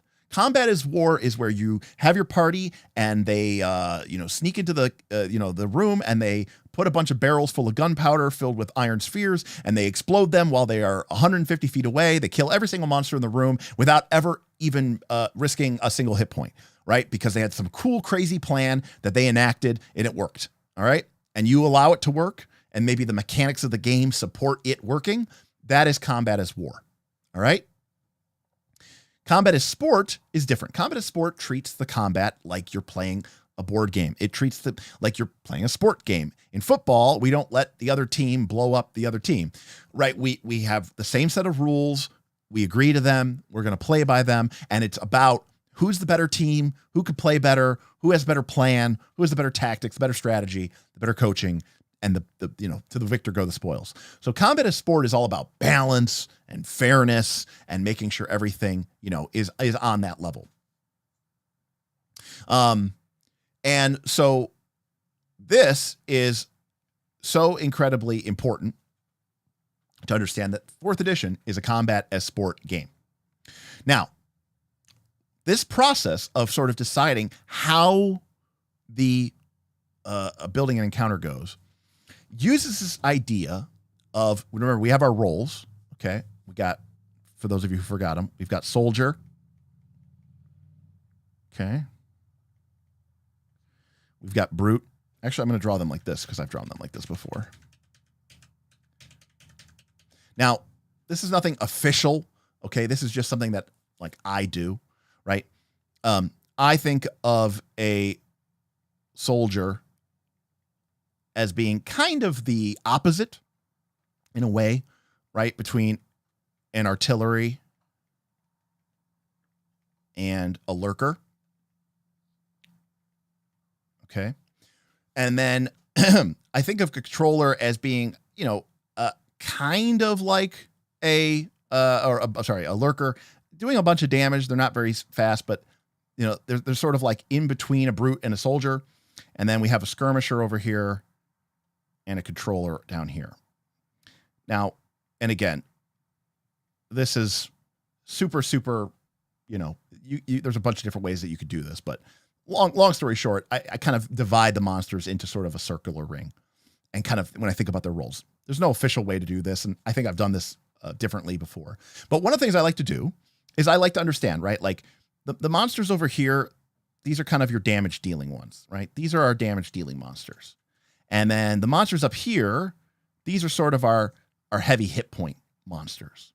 And then the monsters over here, soldiers, skirmishers, and controllers, these are the monsters that can really control the battlefield. Soldiers and controllers literally control the battlefield. But even the skirmisher, because they're so mobile, can kind of control the battlefield, right? And then a lot of times, artillery controllers and even skirmishers, these are the characters that can use ranged attacks. They don't always have ranged attacks, but they might have ranged attacks. Artillery always do. And then these creatures, lurkers, brutes, and soldiers, tend to be more melee focused. Why do I do all this? Because when I build a combat encounter, I want to try to include a variety of roles of monster so that the challenge of the fight is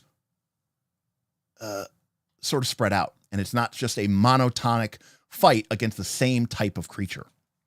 For me personally, I like to use 2 to 3 different monsters or roles in every 4th edition combat encounter. So let's start. And the way we start is we draw a box. And we imagine that the party is going to be entering from this side of the room. Okay? Might be a doorway, it might be an archway, it could be a drawboard. This is sort of like White Room. This is theoretical. So the party is entering into this chamber. So we can imagine a fighter, a cleric, a rogue, and a wizard. Our job as monsters is presumably we're defending our lair, or we are trying to defeat the attackers, right? But I'm also thinking about this not just as like a simulationist combat as war. Again, those things are awesome, and there are great games that really, really play up into this. But 4th edition is a combat as sport mentality. Things like balance and fairness matter. For example, if you were playing in one of my games that uses one of these old school modules, you might be a level 1 or 2 party, and you walk into the first adventure, you turn the corner, and there's a room with 7 trolls. This is like a quadruple, in terms of CR balance, this thing is like a double ultimate super no chance fatality. But that's because balance and fairness don't really matter in those kind of games. In a game like 4th edition, they do. So in combat as sport, I'm also thinking of this as like, hey, the party is the enemy football team. What do I need to do to defeat them? So I'm going to start off. Okay, I'm going to say, you know what I'm going to do? I'm going to tuck 2 artillery monsters into the far corners of the room. I know that artillery monsters can do a lot of damage, which is great, and they're ranged, so I can target some of the lower level, softer targets. I don't have to attack the fighter. I don't have to attack the paladin. I will use my ranged attack to target the ranger or the rogue or the wizard, right? Or the cleric. Characters that don't have as much defenses. I can pick them off, right? So now what you do is imagine putting yourself into the shoes of the players. Imagine what you would do if you were in that party and you walk into this room and there's 2, elite goblin sharpshooters in the far left and right corner who are shooting you with deadly precision and doing a ton of damage, but seem to be wearing very little armor. Of course, I think you and I, everyone here would agree. The first thing that we would do is our melee characters would rush forward as quickly as they could to surround the ranged characters to not only kill them quickly, but also to make it so that, using their bows might provoke attacks of opportunity and all this other stuff. So we can imagine that the party's response would be to go and, maybe engage both of them, rush off to both sides, or they might double up on one of them, pulverize it into nothingness, and then shoot over and kill the other one, right? So we kind of know what the party wants to do. So we counter that, right? We counter it. So what do? Right here in the middle, we stick a soldier. And this soldier is going to potentially mark or immobilize or slow or trip or knock prone or provoke a bunch of opportunity attacks to anybody who is trying to just race past him and engage the archers. Now our soldier monster can go and engage with the party's rogue or barbarian or ranger who was going to run over and kill the archer. But now you're stuck killing the soldier. All right. So you say, okay, well, that's fine. you know, what we'll do is we'll just, you know, the fighter and the barbarian or whatever, you know, the fighter and the barbarian and the ranger, they're going to just kind of, you know, the party's going to kind of cut around this way. They'll go around the soldier. They'll go around the soldier and engage the artillery over here, which means that, you know, maybe your wizard and your cleric are kind of left behind. So great. I'm going to add, and I use a K for these, I'm going to add a skirmisher here so that if the party goes and hooks left, the skirmisher is going to come around using their increased mobility, quickly close the distance, and engage those soft targets to the rear. Okay, but what if the PCs go the other way instead? What if they go to the right? Well, good. I know I want to use 5 monsters anyways, so I'm going to put another skirmisher over here. So now when the party enters, if they go forward, they're going to get bogged down on the skirmisher or the soldier. If they go to the left, my skirmisher and my soldier can close in on them, keep them from engaging, while the other skirmisher comes around the back and engages the weak targets. Meanwhile, the entire time, the artillery are just firing down with impunity because the party cannot break through these tough defensive lines that I have formed. Okay? That's the plan of this fight. And we haven't added any terrain and we haven't added any additional features to it. But we, as the game master, have a plan. And let me tell you, one of the coolest things about playing 4th edition D&D is enjoying in awe as the PCs just completely demolish your plan, right? Because they're action heroes. They're the big bad heroes, right? Big damn heroes. They've got cool powers, you know, the soldier goes to, and then the rogue does a sick flip and does some power and they move 20 squares and, you know, they phase into the shadow dimension. I don't know, you know, and then they appear.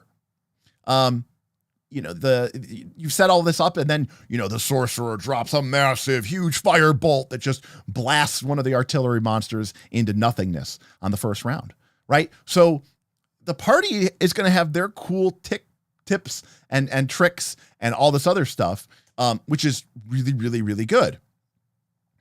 Because, you know, we're a fan of the PCs. I'm trying to challenge the PCs. I'm not trying to necessarily, quote unquote, you know, murder or win. Because if that was the case, I could just, you know, I could just make the monsters higher level and I would just win every single time. So here we go. We got our 2 archers. And again, by the way, one of the things that's really, really cool about this, and I really want to bring this up, this is something that I used to do a lot. Okay. Remember, S is soldier and K is skirmisher and A is arty. Okay. You know, we might change this a little bit up where we say, you know what, I also want to add some, maybe to make it a little bit harder to move, I'm going to add some terrain here. And maybe this terrain is difficult terrain. So it's harder to move between. And then maybe also, because if the party does get to this corner and kills this artillery, I don't want them to be able to easily just run around this wall. Here, I am going to put maybe it's blocking terrain that, you know, you can't see through it and you can't get through it. So if your party can get to this part, they can't even be attacked by this other artillery. And maybe I'll put another piece of blocking terrain here. Maybe it's some sort of pillar or could be anything, could be a statue. Maybe the players use that to gain some cover from the artillery monsters. But here's the cool part about it. This becomes a template. You see, I could use this encounter for making level 1 monsters, or I could use this encounter to make a level 25 encounter. In fact, all I need to do is go, okay, I need 2 artilleries, 2 skirmishers, and a soldier. So I could pick 2 artilleries right here, 2 skirmishers, cool, and a soldier. Boom, got it. We've got a level 1 encounter.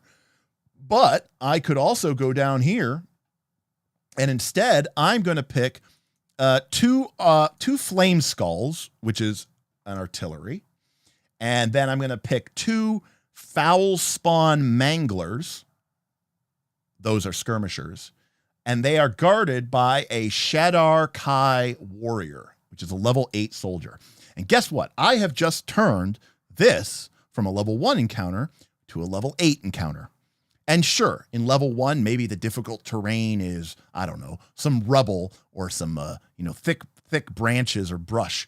And at level 8, maybe the difficult terrain are, the piles of bones of their victims from previous encounters. Or maybe it's a festering pit of, souls that maybe it's not difficult terrain anymore. Maybe now it's damaging terrain, right? If you move through it, not only does it slow you down, but maybe it damages you as well. I could do this, and I could use this template over and over and over again. And the fact of the matter, look, if you use this thing every single week, the players are going to be like, hey, this is a little stale. But could you draw this at the beginning of your campaign on a note card and use this template 4 or 5 or 6 times throughout the course of the campaign, just with different monsters? Of course you could. And I promise you, before AD&D goes to 30th level, nobody's going to remember what that encounter was from a month or 2 ago. But you could just use these same templates. You could build yourself up a little portfolio of 10, 15, 20, 30 of these things. And that, I used to do this at work back in the day when I was, just sitting in my office, not doing anything. And back at Progressive, I would just sit there with a note card and I would draw out these templates. And I had a little stack of them. And when I wanted to make an encounter, I would just randomly pull out one of the cards and I'd be like, cool. And my party's level 15 or level 20 or level 25. And I would just add in monsters that fit the theme and fit the template, right? So this is an incredibly useful thing. So let's see how quickly we can do this. Now, let me tell you that process that I went, again, maybe this doesn't agree with you, but for me, that process of building that template is really, really fun. I like thinking about what I would do, what the party would do. How do I counter that? How would they counter that? How would I counter that? How would they counter that? And eventually I end up in an encounter that feels like, wow, this is it's like a good football play, right? Like I've got my offense, my defense, I've got my bases covered. They're using them because I build the terrain after I put the monsters in. The monsters are like, wow, it feels like the monsters are really taking good advantage of the terrain features and they're really going to be able to utilize this. Wow, look at this room. It's kind of channeling me down the middle because I don't want to go through the difficult terrain or the hazardous terrain, which if I get channeled down the middle, that's right into the loving arms of the soldier, which is exactly what the enemies want us to do. So I feel like we're fucked. But that's the best part about 4th edition is that the players aren't fucked. The PCs are awesome and they're powerful and they have awesome powers and they will be able to overcome this. So let us build this really quick. Now, one of the other things that they do in 4th edition monster manuals is when you go to the Kobold section of your table of contents, okay? Now we already saw the index, the monsters by level. That is a very useful chart. Let me make no mind to it. But if we look here, we see all these different types of monsters. Okay, one of them is the Kobold here on page 167. But if we hop over to the Kobold, there is no such thing in 4th edition as the Kobold. There is no such thing in 4th edition as the Ogre. Every monster in 4th edition is something, okay? It is a Kobold minion. It is a Kobold skirmisher. It is a Kobold slinger. It is a Kobold worm priest. It is a Kobold dragon shield. Because when you go to, if you're like, I want to build cool Kobold encounters, great. This is just Monster Manual 1, okay? There's actually a shitload of Kobolds in the game, but I want to build a Kobold-themed encounter, right? This is the one that we've been talking about here. Okay, so I need 2 artilleries, 2 skirmishers, and a soldier. And remember, we're trying to aim here for level 1 or 2, which means that our budget is somewhere, we had it written down here. Our budget is between 500 and 625 experience points. Okay? Simple, easy. Let's go do it. All right, so boom. First things first. Well, let's start with the way we built the encounter, right? We started with 2 artillery monsters. Well, here, perfect. We've got 2 Kobold slingers, right? Our Kobold slingers are ranged attackers, right? Who can They're range attackers who can shoot a special shot up to 20. By the way, ranges in 4th edition are not in feet. They are in squares. So the range on this is not 10 feet or 20 feet. The range on this is 10 squares, which are 5 feet. So the range on this is 50 feet and 100 feet. By the way, this means that the furthest this thing can shoot is 20 squares or 100 feet. And range 10 means anything more than 10 squares is at far range, and the creature gets a -2 penalty to attack roll. So when I would be building this room, I would probably want to put the kobolds exactly at 10 squares away. That way, they're at the farthest distance they could get without suffering a penalty. And you might be like, well, that's not fair. I was like, well, no, that's the kind of location the kobolds would go to. That's the place that they would go. You have to think sort of like you're creating it backwards. Anyways, kobolds, slingers. Now, this is the other cool thing about 4th edition is these kobolds are all different because these creatures are artillery monsters, but this creature is a skirmisher and this creature is a soldier. So they all have different abilities, but trust me, they have abilities that will allow them to fulfill their role. Now, the other cool thing about these monsters, though, is they are thematically timed together. Because they are all kobolds, they all have a kobold ability. So you can see that every single one of these creatures has this ability called Shifty, which lets them shift or 5-foot step or step in Pathfinder 2 terms. They can do that as a minor action at will.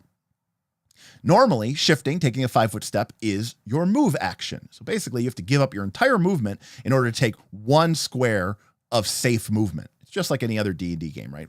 If you step, it doesn't trigger reactions, it doesn't trigger attacks of opportunity, that kind of thing. But the kobold can do it as a minor action. So a kobold could shift away from a PC as a minor action, then move, say go engage your wizard, and then attack. So kobolds are, guess what? Really shifty. They're hard to pin down. They feel like they are these skittering creatures that are running all around the battlefield and are just fucking impossible to nail down because they are, and they do function that way. All right, so we've got our kobold slinger. That's our artillery. So now we need a skirmisher. We need 2 skirmishers. Guess what? We've got a kobold skirmisher right here. So we're going to add a kobold skirmisher to our whiteboard. Okay, boom. We got a kobold skirmisher. So again, we're going to have 2 of these, and we're going to have 2 of these, right? All right. And then from our design, we needed a soldier. Well, I think I saw a soldier in there, so I think we should be in luck. So let's head back over to the thing here. And sure enough, here we go. Ooh, it's a level 2 monster. That's okay. We know that we can use creatures within a couple levels of the player's level, and that's fine. This guy's going to be a little bit tougher, but you know, that's probably okay because, he's supposed to be the one holding the line against the depredations of the party, right? All right. And we're only going to have 1 of these things. So, we have 1. So, we have 2 level 1 artilleries, 2 level 1 skirmishers, and 1 level 2 soldier. These are 100 XP apiece. We know that because it's right here. We have 2 of them. So this is worth 200. This is worth 200 because, again, there's 2 of them times 100 XP each. And then this fine gentleman over here, he's a little bit higher level. So his XP is 125. So now we know that this fight is worth 525 experience. So when the party beats this encounter, we know how much experience points to award them. And we wanted a level 1 encounter is 500 XP, and a level 2 encounter is 625 XP. So this is just slightly harder than a level 1 encounter, but that is well within what we were trying to, get, which is standard moderate, which is the same level as the party or a little bit stronger. And boom, we now have a kobold encounter.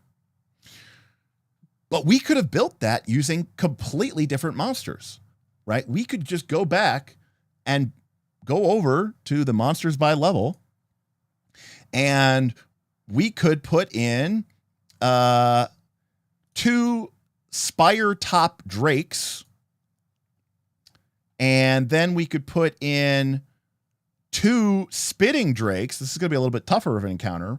We might be pushing into level 2 because the spitting drake is a level 3 monster. So we've got 2 spitting drakes. We've got 2 spire top drakes. And then for a soldier, we are going to use a needle fang drake swarm. We have made the same exact encounter, but now it is reptile dragon themed, okay? And you've got 2 big spitting drakes in the corner spitting down on you while these spire top drakes swoop in on the sides of you. And then the center of the room is a big swarm of little dinos. I don't know. I think we have. Yeah.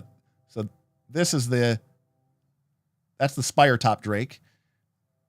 And these are the needle fang drakes here at the bottom, these little guys. So they are just going to swarm around us and, do what they do, which is, here it is, needle fang drake swarm. So it's a soldier monster, okay? And you can see, by the way, what makes this creature a soldier monster, okay? Look at this thing. It has this ability, pull down. By the way, this is a minor action.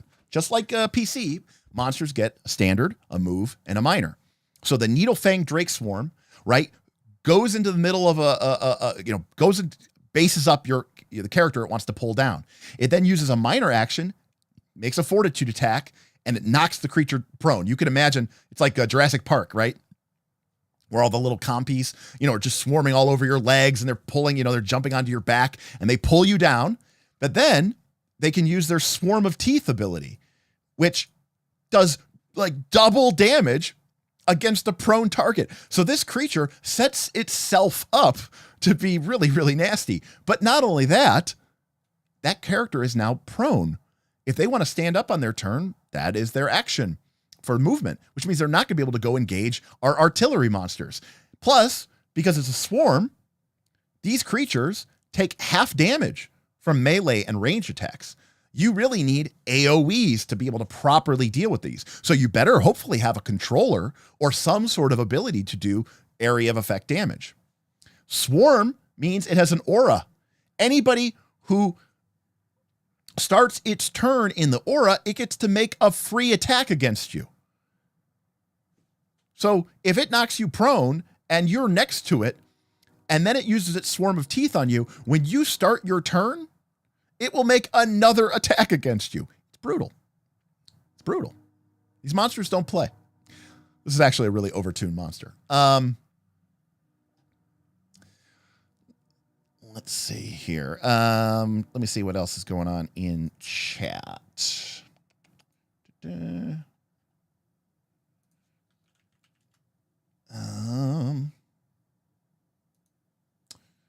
All right.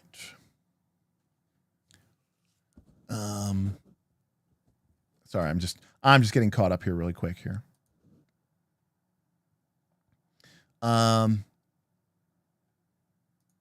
Need more of these templates. Anyone know a good source of these? I can also make them myself. That's the fun part of GM. No, I don't. I assuming we're talking about the templates that I was just designing. I don't think anybody has ever made those. PF2 creatures really do need a roll tag as a trait. And by the way, that idea is kind of there. If you've ever gone to like the PF2 monster builder, they don't really lean into it as much as 4th edition does, and they should have. But for Pathfinder 2nd edition has the idea. There are literally there's kind of creature types called Brute and Magical Striker, and it might be called Artillery. Like they have these ideas, but they're like in the background. They're not there for you to use. And it's really frustrating. I don't know why they do that. Chandram would pay all the money for a PF2 book with a ton of these templates and a bestiary that categorize monsters appropriately. I do know that Matt Colville, I think I saw somebody mention it. Matt Colville, Matt Colville's an unapologetic 4E fan. His new monster books, Flee Immortals, is very 4E inspired and has, rolls in it. Yeah, that would even be better. Great role playing, Debbie. Now, Matt, I completely agree with you. PF2 is better handled. 5e, not as much because of the CR system and the difficulties with scaling.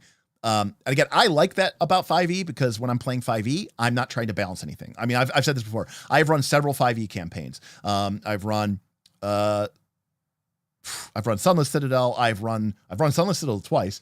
I've run early against the Giants. I ran a Case of Chaos using the reprint from Goodman Gaines converted to 5e. I ran another 5e campaign, and I do not know any of the rules, but I don't care. I don't care about balance in 5e. It doesn't matter to me. Like, I play it very old school. Like, you turn around the corner, you're level 2 characters. There's a beholder there. Maybe you're dead, maybe you're not, maybe you flee, maybe you negotiate with it. I roll randomly to determine what reaction. So the way I play 5th edition is very different from the way that most people play 5th edition. That being said, you're absolutely right. This works much better. In fact, it might not work in 5e. It does work in Pathfinder 2.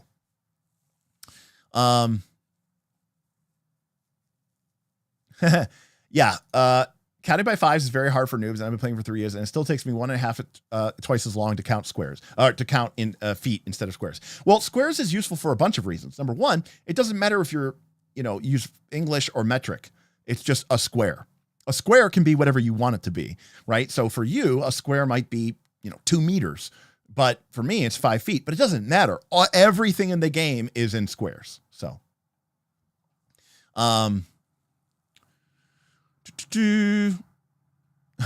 yes, the Goblin Scuttle. Cobalt Shift is way better. Yeah, okay, Piro came through with it. Yeah, Cobalt Shift, I think is way better than Goblin Scuttle.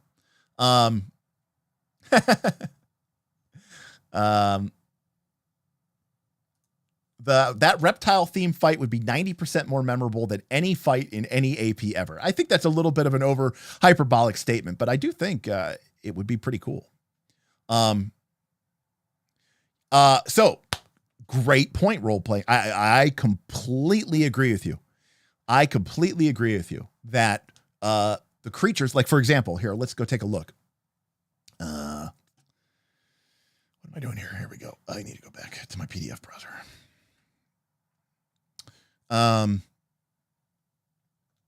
There we go. Okay. So if we go and look at gnolls, here we go. Right. So gnolls are, these aren't your Pathfinder 2 gnolls. Okay. These are demonic, frenzied, bloodthirsty adherents to the demon god Yinogua. Right. So they're nasty business. Right. They're cannibals. They're raiders. They are nasty people. But what do all of the gnolls gain? Well, they all have this pack attack ability. The gnoll fighter, the gnoll demonic scourge, okay? They all deal extra damage if they have 2 or more of their allies adjacent to it. So the way gnolls play is they tend to just gang up on you and just beat you mercilessly. So they kind of feel more brutish, even though this creature is a skirmisher, right? Which ideally wants to move around a lot and move all over the battlefield. You can even see here it has this mobile melee attack, which will allow it to sort of, hit and move. But the gnolls kind of just they don't want to move away because they want to be surrounding an enemy so that their pack attack triggers and they all can just do a bunch of bonus damage. So even though this creature is a skirmisher, and even though this creature is an artillery, and even though these two creatures are brutes, I guess that works out well for it. The fact of the matter is these creatures are going to play out a lot more brutish than, say, the fight versus the kobolds. Oh, one other thing about 4E. As you go through a monster book, like this one here, Monster Manual 1. This, by the way, is this is the Monster Vault. This came out near the end of 4th edition. This was a slight tweaking of some monsters. So, this added a couple new monsters. It reworked some of the other ones. It used what was called the new math. And is generally considered to be a superior monster manual. to Monster Manual 1. But whether, it's a pretty, so there's so many options to use in the game. But when we look at the gnolls, we can see, okay, we've got a level 5 gnoll. We've got a level 6 gnoll here. We've got another level 6 gnoll. We've got a level 8 gnoll. Right? So we could imagine that we could put together, if our party was, say, level 4, level 5, level 6, we could start to throw gnolls at them. And this would give us 4 gnolls that we could use to build gnoll-themed encounters. But guess what? Every monster entry in the 4th edition Monster Manual has, at the end of it, some pre-made encounters for you that feature those monsters that you just read about. Right? So remember I said that gnolls were these demon-worshipping, cannibal, evil monsters who worshipped Yeenoghu? Well, here we go. Here's a level 6 encounter. It's got 3 of those gnoll marauders, but it also uses 2 Ivistro demons. Here's one Huntmaster and 6 hyenas. Here's a level 7 encounter with a gnoll demonic scourge, 2 gnoll claw fighters, 2 gnoll huntmasters, and a cackle fiend hyena. So not only can you build these encounters easily, this book is just chock full of them. If we go back to our kobolds that we were looking at earlier, guess what? Same thing. Look how many kobold encounters they give us. Holy shit. We've got a level 2 kobold encounter, a level 3 kobold encounter, another level 3, another level 3, a level 4, and even a level 6 kobold encounter. This one might be the boss one, because look, this level 6 kobold encounter is 3 of the kobold dragon shields, that's the soldier, and a young black dragon, probably, that the kobold tribe serves and worships as like a pseudo god, right? This monster manual is designed for one thing and one thing only: to help you play D&D, to help you prep, and to help you play. That's it. It is useful in that regard only. The section on kobolds is a paragraph. Kobolds revere dragons and tend to dwell in and around places dragons are known to lair. They skulk in the darkness, hiding from foes. They are cowardly and usually flee. Once bloodied, unless a strong leader is present, they like to set traps and ambushes. Okay? Then for every monster, they have one paragraph, one sentence. What does this thing do as a tactic? Just in case you don't know what the hell to do with this monster, I've got this kobold skirmisher. What should I do? Boom. It tells you what you should do right here. Kobold skirmishers gang up on a single target to gain the advantage of mob attack, shifting as a minor action to gain combat advantage. That's like flanking in this game. They retreat when the fight turns against them, leading pursuers through passages and rooms riddled with traps as possible. Great. What do I do with a kobold slinger? Easy. What do I do with a kobold dragon shield? Easy. What do I do with a worm priest? Easy. The game tells you what to do. And then you get lore. And guess what? It's not the entire history of the kobold race, okay? It's 1 or 2 or 3 fun little nuggets of information that, you can use if the players want to make a knowledge check or they want to ask you what are these monsters about? By the way, I was wrong. There's even more kobolds. There's also 2 level 1s. So, we built a level 1 kobold encounter, but we could have also built one that used 2 kobold slingers, 8 of the kobold minions, and 1 storm claw scorpion. So that would be one where maybe the kobolds keep a vermin, a large monstrous scorpion as a pet, and it defends them while the slingers shoot at us and the minions scamper around and try to gang up and kill as many people as they can. Right. So these are just throughout this book again and again and again and again, just over and over and over again, just pre-built encounters. Every monster has, 2, 3, 4, or 5 different variations of it. And by the way, this is just Monster Manual 1. There's Monster Manual 1, Monster Manual 2, Monster Manual 3, Monster Vault threats from the Nentir Vale. Long story short, if we go over to the database here, this is kind of like the Archives of Nethys for 4th edition. And we type in kobold, and I get rid of the fact that I'm on this terrain filter.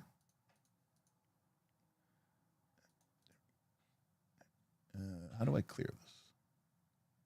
Clear search. Thank you. Clear filter. There we go. Perfect. Thank you.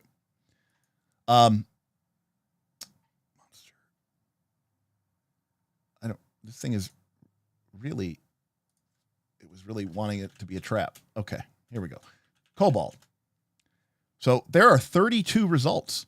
There is a Kobold Gutter Snipe, Kobold Miner, Kobold Minion, Kobold Quickblade, Kobold Skirmisher, Slinger, Slink, Tunneler, Cleaver, Dragon Shield, Hurler, Pikeman, Piker, Scavenger, Spiker, Vermin Handler, Worm Priest, Acid Cold. These are from different things. Pillager, Rat Master, Slyblade, Chieftain, War Priest, Wild Mage, Dragon Construct, a Horde, Slick, the Kobold Trapsmith, and a Flame-bred Kobold Charger, all the way up to level 18. Although this one seems to kind of, be off of the thing. Most of the things here are 6 down to 1. So this is a way that you could just use kobolds over and over again, and they will always be different kobolds, new abilities, but they're all still kobolds. They're going to be shifty, they're going to be trappy, they're going to be, right, all the things that you want from a kobold encounter, right? So, again, I think this is just awesome, I think it's a lot of fun and makes it really easy to build encounters, it turns out. All right. What else do we got here, chat? There's absolutely a 4E influence in Pathfinder 2nd Edition. 100%. 100%. Well, Matt is absolutely right. PF2 totally does it quietly. It and 5E both stealth clone the good parts of 4E, and it sucks that the hater raid made it almost necessary to do so. You're absolutely right, because there are some really, really cool mechanics that were in 4th edition, but 4th edition was so unpopular with so many people. And I should say, it was popular with a lot of people. It sold really well. It just didn't sell as well as they all thought it was going to do. In fact, Matt Colville just has a fantastic video that he put out, which, he's obviously been reading, the Game Wizards and Empire of Imagination and Slaying the Dragon and of Dyson Men and the Elusive Shift. And just as an aside, if you,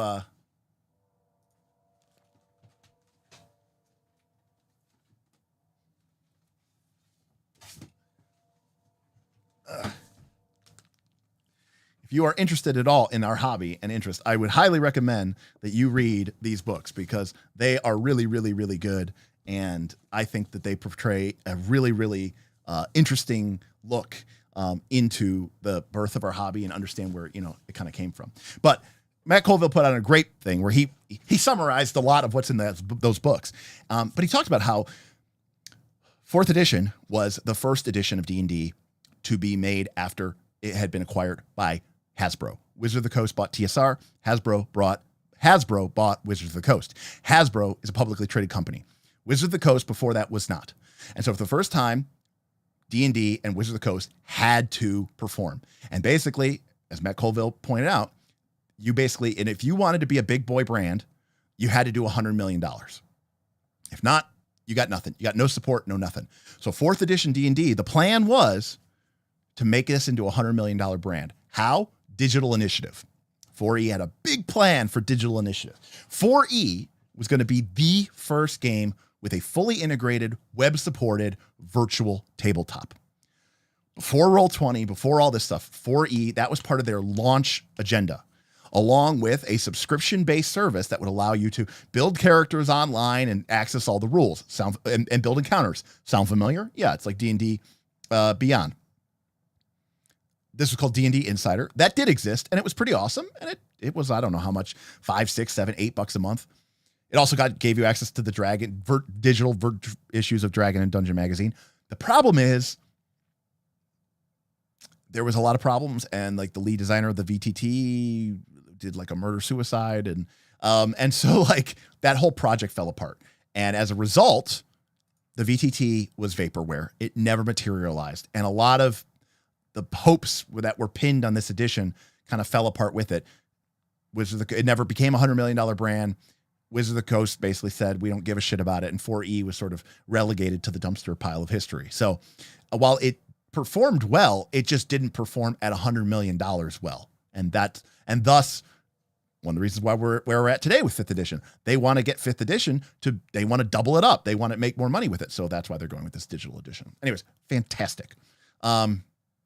Yeah, Jason, I don't know if this is an old chat, but I was talking about Flea Mortals earlier. I think Flea Mortals is excellent. I think it is. I haven't even read through all of it yet, but what I have read through, It's good. And it really gives me a lot of hope for the quality that we're going to see with the MCDM game. I thought some of his 5th edition stuff, I haven't read all of his stuff, obviously, but, I've read the Stronghold and Followers, the Kingdoms and Warfare, whatever. I think there was a 3rd one, maybe. Those were okay. They were okay, but the Flea Mortals book was really, really well done. Let's see here. Let's see. Were the 4E monster manuals the most useful manuals? Again, I'm biased here, but I think so. And actually, while you bring that up, my friend, let's go back.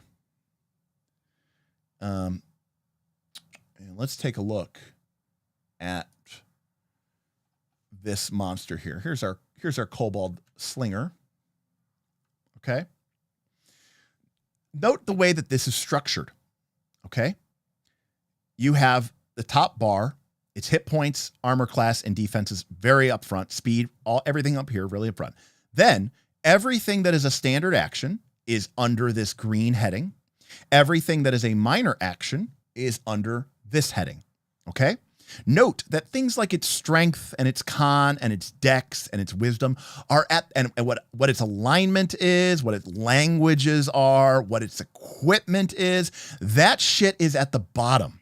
Why? Because that shit doesn't matter. Okay, the number of times that I have looked up what a creature's strength is in combat is absurdly low in any edition of the game. All right?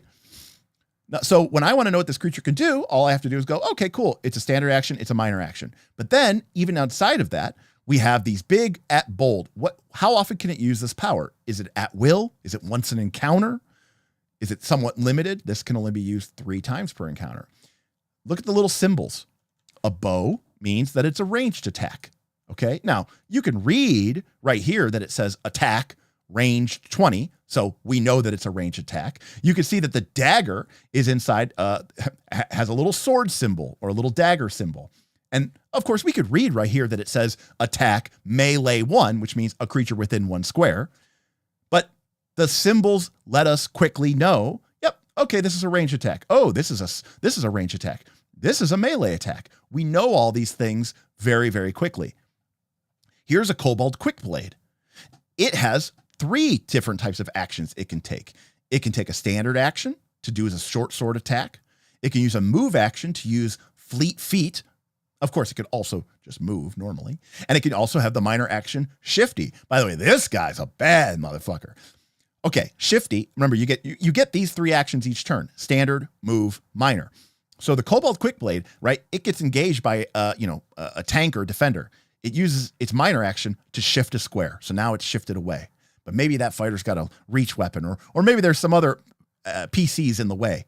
So then it uses, instead of moving, it uses its fleet feet ability, which lets it shift or step 3 more squares. Keep in mind, we've now stepped, which means we haven't provoked any opportunity attacks. We have stepped 4 squares.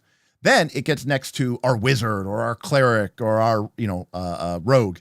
And it makes it short sword attack and it attacks and it does 1d6 plus 3 damage plus 2 extra damage for every square that it has shifted since the beginning of its turn. Well, we shifted 4 squares. So we are going to be adding 8 points of damage to this attack if we hit and doing 1d6 plus 11 damage. That is a lot. So this is a skirmisher. If you can't figure out a way to lock that skirmisher down, if you can't figure out a way to prevent that skirmisher from shifting 4 squares every turn, it is going to tear you up. You cannot let the monster do its thing. If the monster does its thing, you will suffer a lot of damage and eat up a lot of your resources, including your healing surges, and potentially even go down.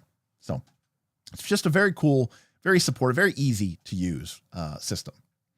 Catazor, I wonder if 4E could ever be picked up by another company for new support. It cannot, Catazor. 4th edition, unlike 3rd edition, unlike Pathfinder 1, unlike Pathfinder 2 until recently, unlike 5th edition, all of those editions of the game, 3rd edition, 5th edition, Pathfinder, were all released under the OGL.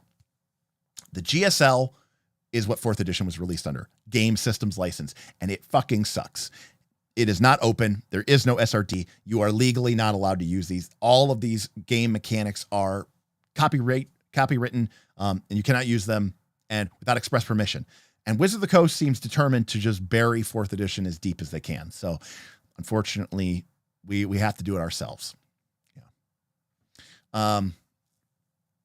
Yeah. Pathfinder 1 had some pretty good tactics blurbs. I like the Pathfinder 1 bestiaries. I think a little bit better than maybe the Pathfinder 2 bestiaries. I say 4E in my local group, and I might as well have proposed cannibalism. Yeah, that's true. What's Blazing got to say? 4E hit when I was in college. I loved everything about it, except that your entire turn game down to a single roll. And if you didn't have a lot of buffs or debuffs, if you miss, it felt really bad. You know, it's interesting that you say that, Blazing Pie. Because is that ever not true in D&D? Right? Like if you're playing Pathfinder 2 and your barbarian rages, and then you spend 2 actions to make a power attack. So it's 1 action to rage, 2 actions to make a power attack. And you miss, you do no damage. I award you no points. And may God have mercy on your soul. You just do nothing. You just did nothing. If you're a wizard in 5th edition D&D or Pathfinder 2nd edition, and you conjure up like a chill ray or a flaming lamp, searing light or whatever, flame, what was it called? Scorching ray. If you attack and miss, you just do no damage. You wasted your slot, you wasted your turn, you did nothing. That's just kind of part of what D&D is. I'm not saying it's good, Blazing. I'm not saying it's good. Someone earlier, I didn't bring it up because we were going to get sidetracked. Someone earlier mentioned a game called Strike, and if I was familiar with the game called Strike. And yes, I have been a huge supporter of Strike for many years, and I love Strike. I think Strike's one of the coolest games. And this was a game that was sort of inspired by 4th edition. But one of the things that Strike did is it tried to make it so that you just fully missing and doing nothing wasn't rare, but it was uncommon. I mean, I know this sounds stupid, okay, but here's part of the problem. I'm going to be honest with you people here, okay? Here's part of the problem. Part of the problem is that when you're playing 5th edition D&D, or you're playing Pathfinder 2nd edition. Let's say I'm a fighter. I'm playing 5th edition, or playing 5th edition, or I'm playing Pathfinder 2nd edition. My fighter has a double slice, right? So I make 2 attacks. They just do damage, So my fighter moves, takes a stride action in Pathfinder 2, and then I use 2 actions to do double slice. So I get to make 2 attack rolls. And let's just say I'm a fighter. God willing, if something bad happens, I roll a 5 and a 3, and I miss. I miss with both of them. I do nothing. Here's the thing. 5th edition could be the same exact way. I mean, 5th edition, I move, I attack the guy, my turn's over. Next. That's it. I missed. Nothing. Here's the thing. It's weird. 4th edition works against itself. Because, see, in 4th edition, your power is really cool. So you get really excited about it. So when you miss, it sucks. But in like 5th edition and Pathfinder 2nd edition, it's just a fucking strike. It's just swinging a sword. It's just basic damage. It's like you don't care as much that you missed because you're not disappointed, because you weren't really expecting anything cool to happen anyways. You were just expecting to do some damage. So it's kind of weird that 4th edition kind of almost punishes itself because you're so hyped to do this really cool thing. And then if you just happen to roll low on a D20, the cool thing doesn't happen. That being said, it is very easy to stack bonuses that are untyped, and you can create some pretty ridiculous characters in 4E and like get kind of to a point where you never miss. But I do agree with what you're saying. But it's funny to me because missing always sucked in every edition of the game ever. But 4E wasn't any worse or wasn't any better or worse than that. In fact, actually, there are many powers in 4th edition that have separate lines for hit, miss, and effect. And if it's in the effect line, it means something happens even if you miss or hit. And if something's in the miss line, something happens even if you miss. A lot of daily powers, which you can only use once a day. So it seems kind of shitty if your once a day thing does nothing. Well, they usually do something even if you miss. They might do half damage. They might still immobilize them. Maybe it doesn't do any damage to them. Normally, if you hit, you damage them and you immobilize them. But if you miss, it doesn't do the damage. It just immobilizes them. And those at least feel better.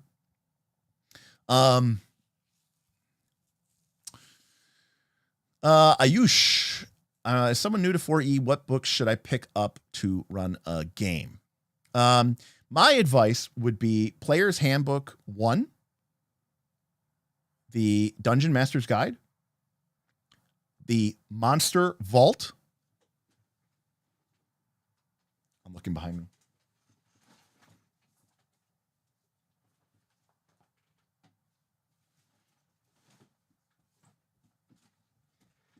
All right, here's what you want. You want Player's Handbook 1. This is going to give you your fighter, your cleric, your rogue, your wizard. It's going to give you your paladin. It's going to give you your warlord, which is like the coolest 4E class of all time. It gets the warlock, gets the ranger, the rogue. Does not have druid, doesn't have barbarian. That's in Player's Handbook 2. But this is a really good starting point for the game. I think this is one of the best Dungeon Master guides of all time. And so this is Dungeon Master Guide 1. There are 2 of them. There's a second one, which is also good, but you should get the first one. This will really help you with the game. This is the Rules Compendium. Now, this is in a different form factor. It came out near the end of the edition, but this is a book of just every single rule in the game with examples and little blurbs from the designers about what they were thinking and why they were thinking. If you want to know how the vision and light rules work, they are here. And instead of being in DMG or Player's Handbook with magical items and classes and feats and all that other stuff, this is literally only the rules, and it is pretty much the final version of the rules, because they did update the game a couple times through errata as the game forward. And then for monsters, I would skip Monster Manual 1, and I would go and see if you can pick up this, which is the Monster Vault. This is, I think, they figured out some of the math a little bit better by the end of the edition. They learned, from everybody playing and talking about it online and all this other stuff. So I would start with those 4 books if I had to. I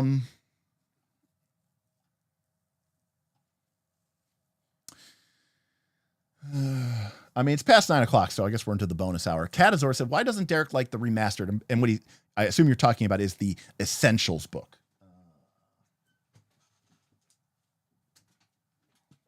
So they relaunched the game after they determined that all of the old grognard people who hated 4th edition, they were sticking with 3rd edition, or they were going to Pathfinder. 4th edition, Wizard of the Coast, cowardly decided to retreat and back up and try to cater to the masses. And they came out with the D&D Essentials line. And specifically, they came out with these 2 books here, Heroes of the Fallen Lands and Heroes of the Forgotten Kingdoms.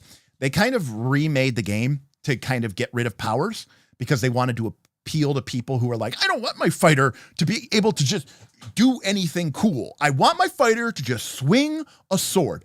That's it. I don't want to do anything. I want my rogue to just stab with a dagger. And if I'm flanking them, I do more damage. That's all I want. I don't want these powers, and I don't want to be able to do things, and I don't want to have to think about all the tactical implications of the game. I just want to just. And so Wizard of the Coast, like cowards, said, okay. And they gave us the Essentials books. And these class designs I hate. And and it's like, the game was going to end anyways, but Boothby tipped $5. This game sounds awesome. Wish I had some for ebooks. So good story. I actually have up at the studio, and I think we're going to do some series of giveaways here at some point. Once maybe we get Bob involved. Boothby at Gen Con this year hand delivered to me a massive stack of 4th edition books, because him and his friends had it and they weren't using them, and no one was ever going to play 4th edition again. And so he said, hey, do you want these? I'm just going to throw them away. And I said, hell yeah, I'll give them away at some point on the channel, because I already owned all those books. So Boothby gave me a massive collection of 4 ebooks that at some point we will give away. So thank you, Boothby. Sorry, I know I'm behind here on chat. Good advice from Damien. I would just add rules compendium to that. Yep, that is true. That guy. It is a pain in the ass. There is a project called Project Orcus that they are trying to do that is kind of an attempt to maybe make like a retro clone of 4E, but to be honest with you, I haven't really taken a close look at it. Aaron has, and I think he said he wasn't like super impressed. So I don't know. We'll see. But making a 4E style monster manual for Pathfinder 2nd Edition, I would be very supportive of that. And yes, all of these PDFs, the ones that I have been pulling up tonight, you can buy them on DriveThruRPG. And if you're interested in buying something from DriveThruRPG, we have a link description below. It's our affiliate link, and you can use it. And we'll get like, a couple pennies every time you buy a PDF. So I'd appreciate it. That'd be cool. While you're down there, you may want to consider joining our Patreon. We have a very, very active Discord. It's a small private Discord only available to our patrons, but we play a lot of community games there. There have even been a couple of community 4th edition games. I don't know if there's one going on right now. I think there's a play-by-post 4th edition game going on right now. Maybe it just finished. I don't know. I think it just finished. Let's see here. Yeah, Michael, I agree. 100%. Yeah, KC's talking about the Matt Colville video. Great video. Amazing video. Amazing video. Late stage 4E. Any starter adventures you would recommend? Yes. The Reavers. I'm trying to remember if I can get this right. The Reavers of Harkenwald. Yeah, the Reavers of Harkenwald. This came in one of the Essentials books, but it's really good. I don't know if you could just find it on its own, but Reavers of Harkenwald is, I think, really, really, really good. The other one that's really good is called The Slaying Stone. Let's see if I remember if that's correct. I think it's a level 1. Yep, it's called HS1. HS1, The Slaying Stone. It actually was part of a 3-part series. There was Slaying Stone and what else was there? It was part of a 3-part series. I don't remember all of them, but it was written, I think, by Logan Bonner. So I see that Jason is recommending Keep on the Shadowfell. Keep on the Shadowfell is not the greatest adventure in my personal opinion, but it is free, so that is fucking great. Yes, Benjamin. Yes. Rules Compendium and Monster Vault were part of the Essentials line, and it was a fantastic. Yes, I love the completeness of it. They had kind of pretty much figured out the bumps in the road. They had fixed the monster math. They had kind of cleaned up some of the rules problems, eliminated some of the problematic power. Like, it was a clean version of the game. I just didn't like what they did with the classes. I didn't like how the class design at all. So I agree with you. I do agree with you. All right. RPG talk with Uncle Derek. Yeah, we can just hang out. How do you even deal with that much shifting? Is shifting only in a straight line? No, shifting just means you move to another square.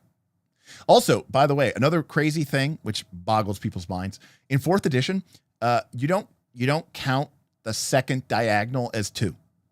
Everything diagonal, orthogonal is always just 1 square. So if you want to move 5 squares, you just go 1, 2, 3, 4, 5. You don't have to worry about, was that the second time this turn or was it the 4th time this turn or the 6th time this turn that I made a diagonal movement, in which case that should count as 2 squares, because technically when you move a diagonal, it's 1.5 or 1.4255, whatever. It creates some weirdness, but let me tell you, it's fucking fast. Actually, there is a solution to that. You play on a hex grid. If you play on a hex grid, then you can always move. You don't have to count diagonals, but you also don't have to worry about having to go 1, 2, 1, 2 when moving diagonal. Anyways, yeah, Strike is good. Valor, I've not read, but I've heard of. So I do want to check out Valor. I think it's pretty interesting. Let's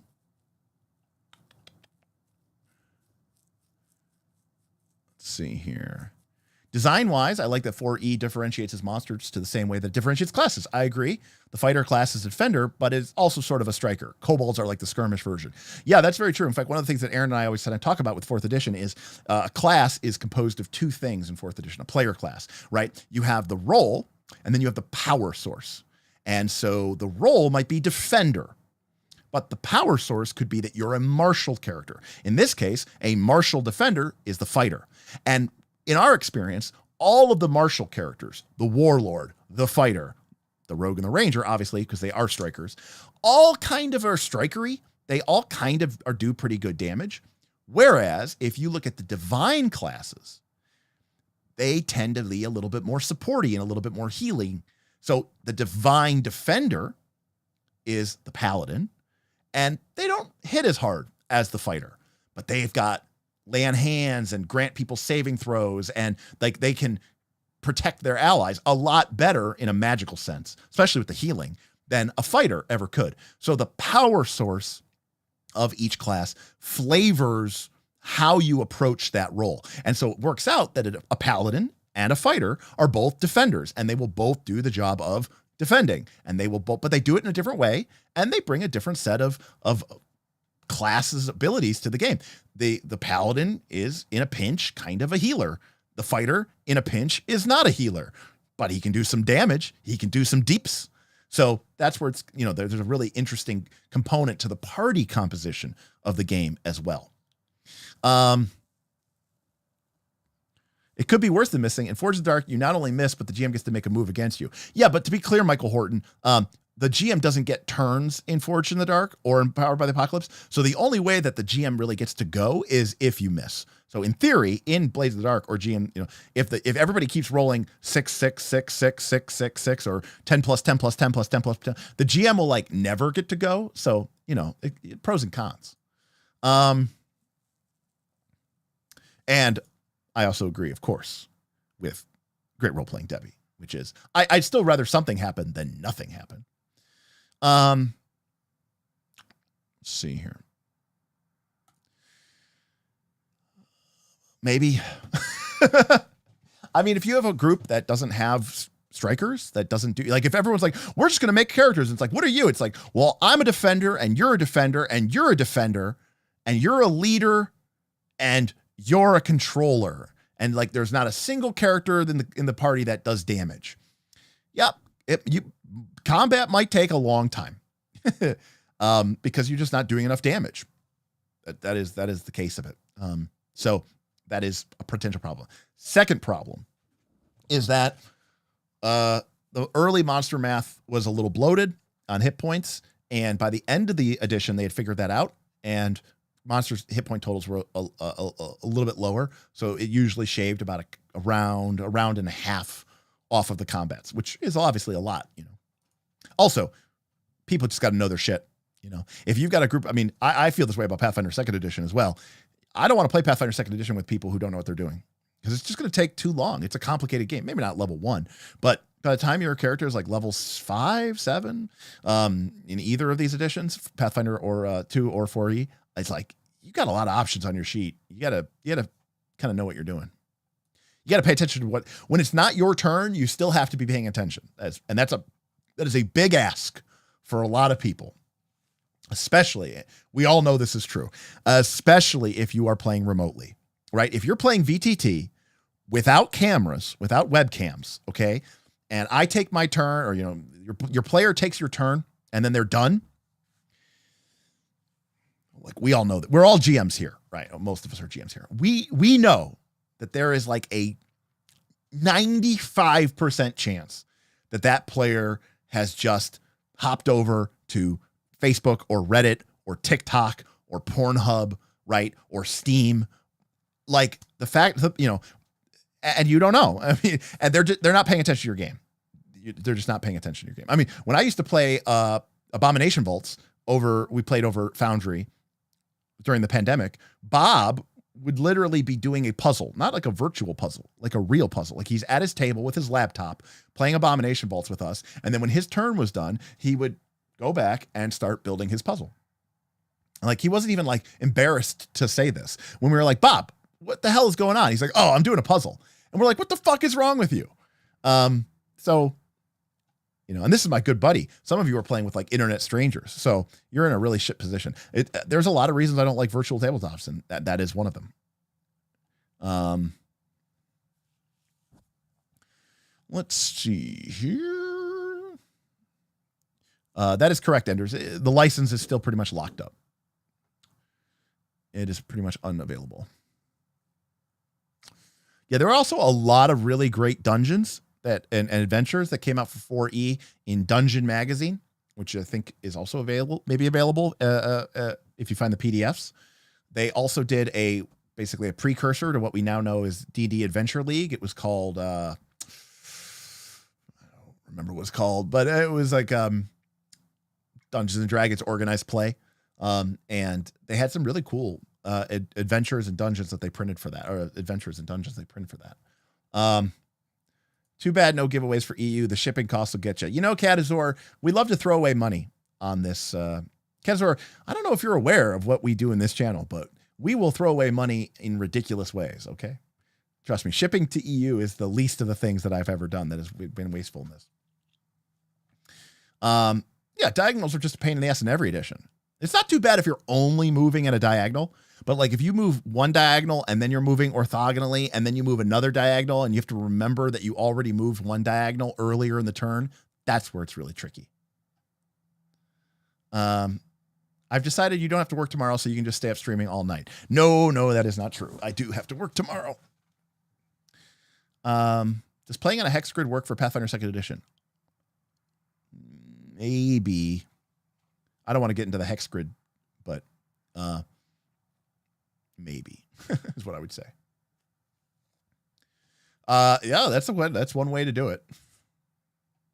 Has FU taken a lot of inspiration from 4E monsters and encounter design? I believe that they have. I mean, they seem to be inspired by 4th edition. So I think they wrote that in the book. So definitely a strong part of that. And of course, also obviously there's, games like Lancer, Beacon, Icon are like trying to be like 4E combat simulators with like Powered by the Apocalypse or Blades in the Dark non-combat mechanics, which I don't think is a great design, but it is there, 4E stuff there. Oh yeah, the Dungeon Delve book is also really good. Dungeon Delve has 30 mini adventures, level 1 through 30. So there's level 1, level 2, level 3, level 4, level 27, 28, 29, 30. 30 mini adventures in the game. So it's a pretty cool way. Monster Vault is a bitch to get. And the reason why Monster Vault is a bitch to get, not like we're going off on a tangent here or anything, but the reason why Monster Vault is a bitch to get is because this book was never for sale.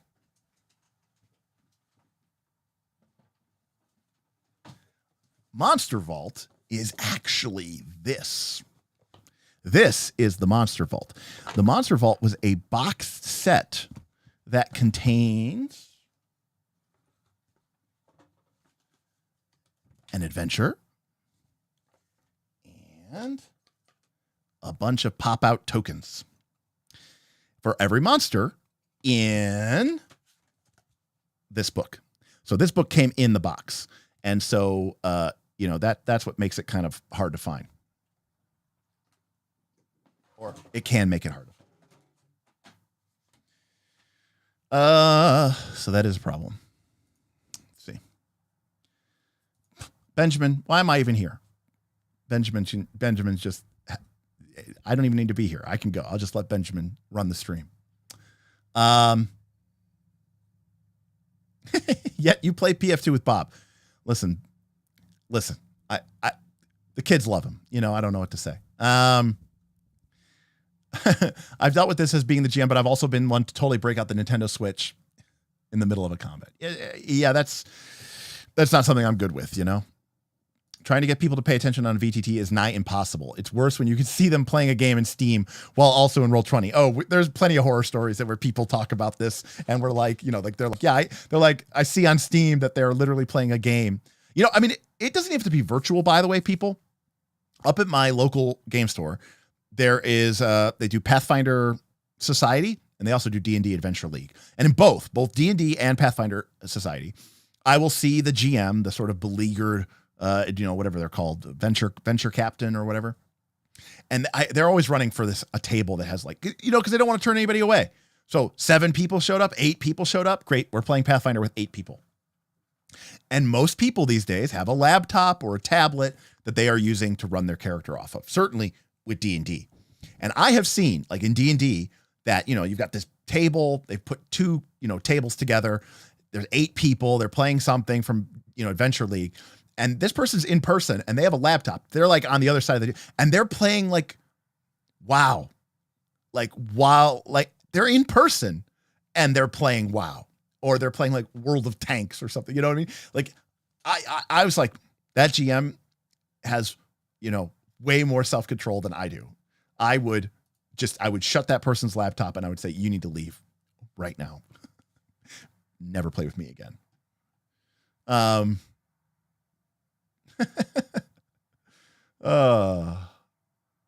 Yeah. Now look, I don't expect everybody to be 100% focused all the time. Of course not. But we got to try our best. D&D Encounters. Okay, that's what it was called. I thought it had a better name than that, but that sounds right. No, Living Greyhawk was 3E. That was when it was called the RPGA, but that was Living Greyhawk. I played Living Greyhawk a little bit, not a lot, but a little bit. Chris, I've played in person before with a guy who would just, he got up early for work. He'd come over Fridays to play with us. And by like 9:30 PM, he'd be like, what? He would start to fall asleep. Hexagon is the bestagon. 30 mini adventures. Why was 4E product design so much cooler? All right, we'll hop over. We'll check it out. We're going over.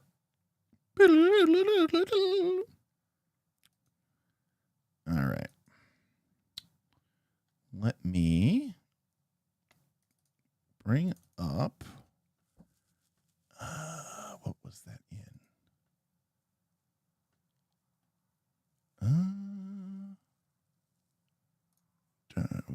It wasn't core, was it?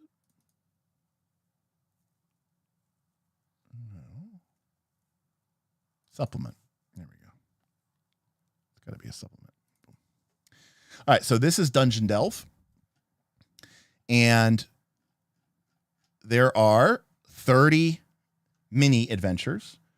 You've got, Copper Knight Hold, Broken Tower, Orc Stronghold, The Raiders Hideout, Tomb of the Tiefling Empress, Temple of the Zealots, The Catacombs of Coptilla, The Poison Shadows, Deceitful Descent. And then it goes all the way up to level 30. The Deithic Heart of Magma, The Silence of Evil. That's our level 29 one. The Hungering Temple. And you can see that every single one of these little mini adventures has 3 encounters. Usually combat encounters, but sometimes a skill challenge. But by and large, they're combat encounters. Again, it's designed to be what it is. And then we talk about a little bit of an introduction, what's a delve, how to do it. Here's some new monsters, and boom, we start. So here is, this very basic dungeon that they, of course they use those DM tiles that were out at the time. But you get a little bit of information here about the little mini adventure. And then if you were using the tiles, it tells you which set they're from. Then it's got a little section on every single delve about with 3 or 4 bullet points about hey, if you wanted to actually expand this and turn this into a more full-fledged thing, because maybe you're playing like a normal campaign and a couple players come over for a night and you go, man, hey, I don't have anything prepped. And you're like, cool, let me just pull something out from Dungeons Delve. And then people have a great time with it. Well, cool. Here are 3 bullet points that a GM could use to expand the adventure further, maybe make it into more something for their campaign. But then you've got three encounters. Here's Kobold Defenses. We've got 3 Kobold Slingers and 8 Kobold Minions. It tells you the setup. Every encounter has a map.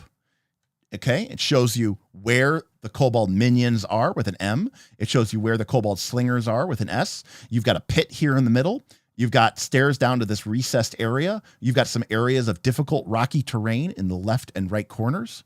So, this pretty much gives you everything you need. And then, of course, tactics. Hey, you've got your minion. You got your creatures over here on the right, or sorry, the left. We got our minions and our slingers.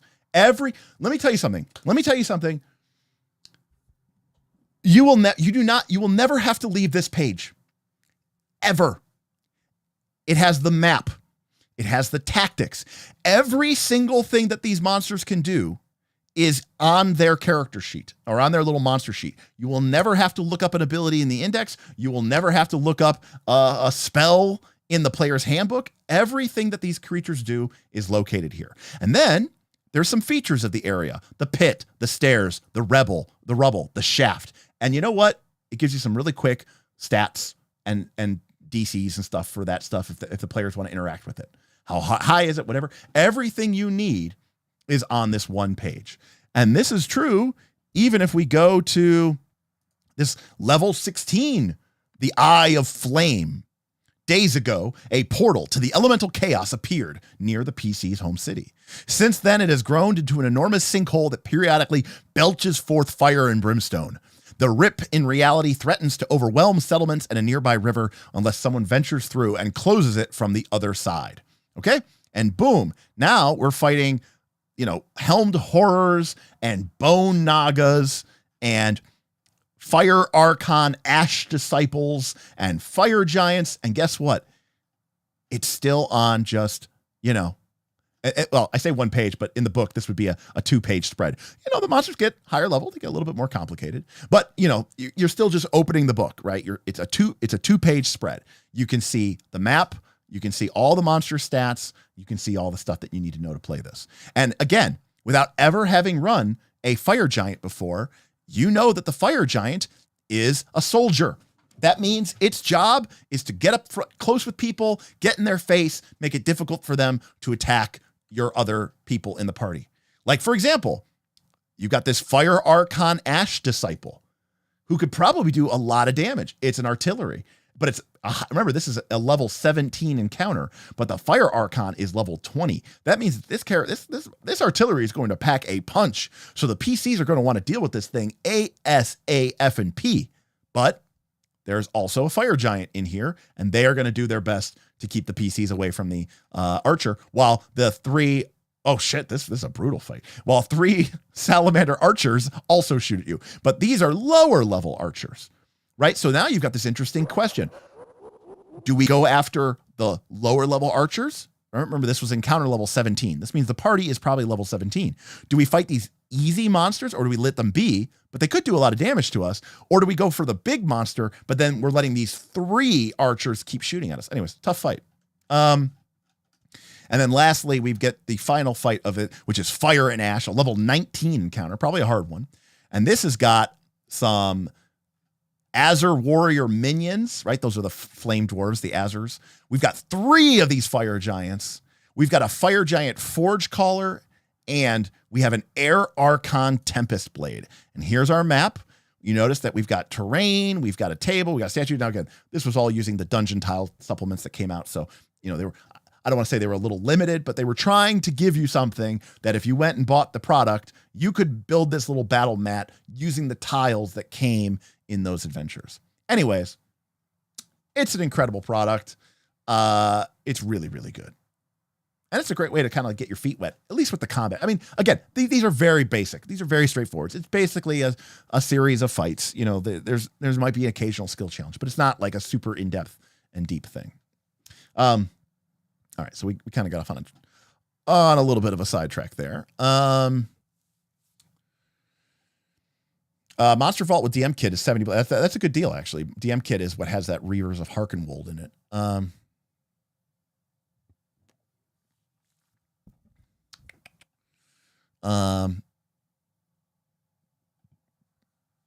Excuse me. I had a guy in a home game not paying attention. So I had a buddy tell me the sites he was on, and I blocked them in my router. The guy not paying attention got so frustrated he defragged his hard drive. It's a little petty, but maybe you could do it. I don't hate it, but just, I don't know, talk to him, talk to people, let's see here. What do you want to do for this Pathfinder 2nd edition? What do you want to do to this for Pathfinder 2nd edition? Whose soul we got to sell? I don't know. I feel like shit like this would sell so well, but here's the difference, Great Role Playing Debbie, with like Dungeon Delve is,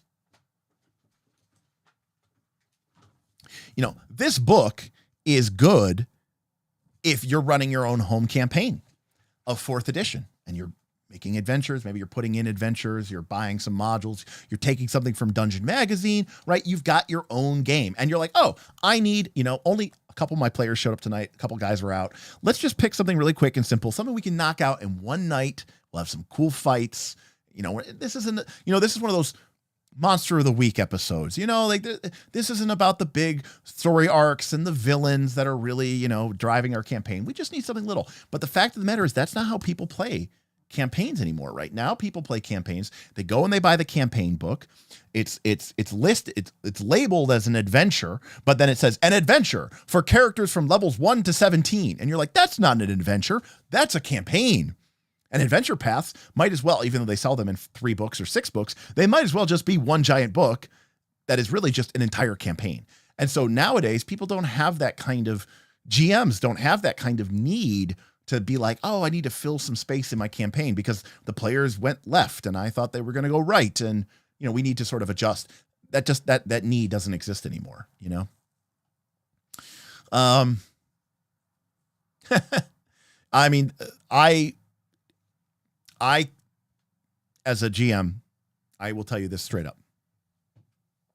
I cannot stand having to look up what a spell does in the middle of an encounter. If a monster has spells, I won't use them unless, like, if it's Fireball and I know what Fireball does, like, I'll use it. But like, if I have to look up the spell, I'm so disgusted by it. I won't do it. It's such a waste of everyone's time.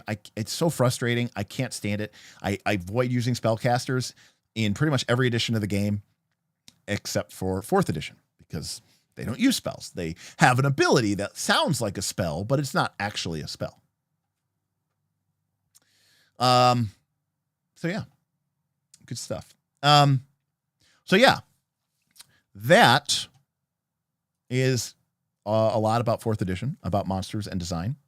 In particular, it showed you how my process, at least, we talked about how there are the minion, standard, elites, and solos that kind of determine how powerful the monster is. There are the roles, which are very valuable for the GM. They're very valuable for the players to understand what tactical role that monster is creating, both as you for running it and them for having to engage with it. We talked about how you determine an encounter's difficulty by adding up the experience points. Pretty simple. We talked about building encounter templates, which I like to reuse over and over again, and the approach I use where I sort of create a threat, the PCs counter it in my mind. I imagine how the PCs would counter it. I put in a counter to that counter. Then I imagine what the PCs would do then. And then I try to counter that, and I counter and I counter. I then add terrain, hazardous terrain, traps, hazard, terrain, traps to sort of better cement what I need from the encounter. And then once the template's built, all you got to do is decide what encounter level it is and what theme it has, and then just go into the monster manual and pull out monsters that meet your requirements. And again, because the monster manual has these fantastic monsters by level, it's super easy to just be like, okay, well, my party's level 8, so let me go take a look at these level 8, level 7, level 8, level 9 monsters, and I'll pull out some level 7, 8, and 9 monsters, and I'll fill them into my template, make it make sense, maybe make it make work, how to work it together. Maybe I come up with a cool idea, and I'm like, oh, that's kind of interesting. Like, we could imagine, okay, let's say we've got this Knoll demonic scourge as a brute, and he has, 2 hellhounds that are, bound to him as part of his deal with a devil. Cool, awesome. We've just made most of a cool encounter, right? So, very, very, very easy, in my opinion, to make encounters, but not just easy, but I think fun. Building these templates and filling them in with monsters, I think it's very easy and it's smooth, and what monsters are going to do and when they do them. And then, of course, the monsters themselves, they kind of do what's on the tin. We didn't really take a look at this, but if we take a look at this Kobold Dragon Shield, remember we put him in to act as sort of the sticky front line to keep the people, from engaging with the artilleries. But like, look what this guy can do. If he attacks you with his short sword, he does some damage. Not a lot, but some damage. But then the target becomes marked. And 4th edition, marked is a condition, which means you get a penalty to attack anybody except for this kobold. Okay? So if you attack the Kobold Dragon Shield, you're fine. But if you attack somebody else, you get a penalty to your attack roll. That sucks, right? I don't want that. Man, this kind of sucks. I either have to attack the soldier or I get a penalty to my attack. But then look at this. Dragon Shield Tactics. If an enemy tries to move away from him by using a shift, he can shift with them so that he can stay based up against to him. That's awesome. So this guy's kind of sticky and he's kind of, hard to get away from. And when he attacks you, you become marked, making it, you guessed it, hard for you to attack anybody else. You could, but then you get a penalty. So again, this is a very, very cool monster. And remember too, that we talked about how he's going to be, joining up with the skirmishers, and they're all going to be trying to use this mob attack to get a bunch of bonuses. So the kobolds kind of want to shift around you, attack, like pack tactics, I think they have in 5th edition, and then get out of there, the kobold skirmisher does D8 damage, but he adds an additional D6 damage. You could think of it like a sneak attack whenever they have combat advantage, which basically means flanking. Well, who better to flank with than your buddy, the Kobold Dragon Shield, right? That's like a match made in heaven. It's perfect, right? So, and that's just these monsters. And again, I cannot stress this enough. You will never have to look. If we go over to our monster, and this is probably one of the more complicated monsters that you could get. If we come over to our book and we pull out, all right, this isn't a lich. This is a lich in 4th edition, okay? Now, the lich is an elite, which remember, means it counts as 2 monsters, right? It's not a solo. It's not 5 monsters. But an elite is taking up 2 spaces. This is a lich, a human wizard lich, okay? Oh, no, sorry. It's an undead. It used to be a human. It has an aura. Anybody who starts in their aura takes some damage. It regenerates unless it takes radiant damage. It has a shadow ray, which is just its basic attack. Not probably its best thing to do. It can use frost burn, which is an area of effect that creates a zone that creates difficult terrain, and they take cold necrotic damage. And guess what? That's it. That's all this thing does. Wait, but there's a lich. Why doesn't it have 55 different spells? Because it doesn't need 55 spells, because it's going to be dead in 3 or 4 rounds. We all know that. You know that. I know that. So why are we lying to ourselves? The lich doesn't need 57 spells. The lich needs like 2 or 3. What happened? Here is a higher level lich. This one's level 24. Okay. Now this guy has a little bit more. He still has that necromantic aura. You're like, oh, when we fight liches, they always have this sort of necro aura. That's good to know. Oh, there we go. And they still need radiant damage. But this guy has a necrotic orb, an entropic pulse, and his shadow ray. And that's it. That's it. That's all he does. Some sort of teleportation and or flight would have been nice, though. Well, you know what? You could always add one. I don't think that would be the worst thing that I'd ever seen in my life if you were to add that. Did I crash this PDF? Hold on a sec. Essentials.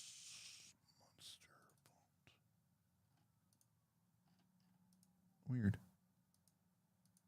I don't know why my Monster Vault isn't loading.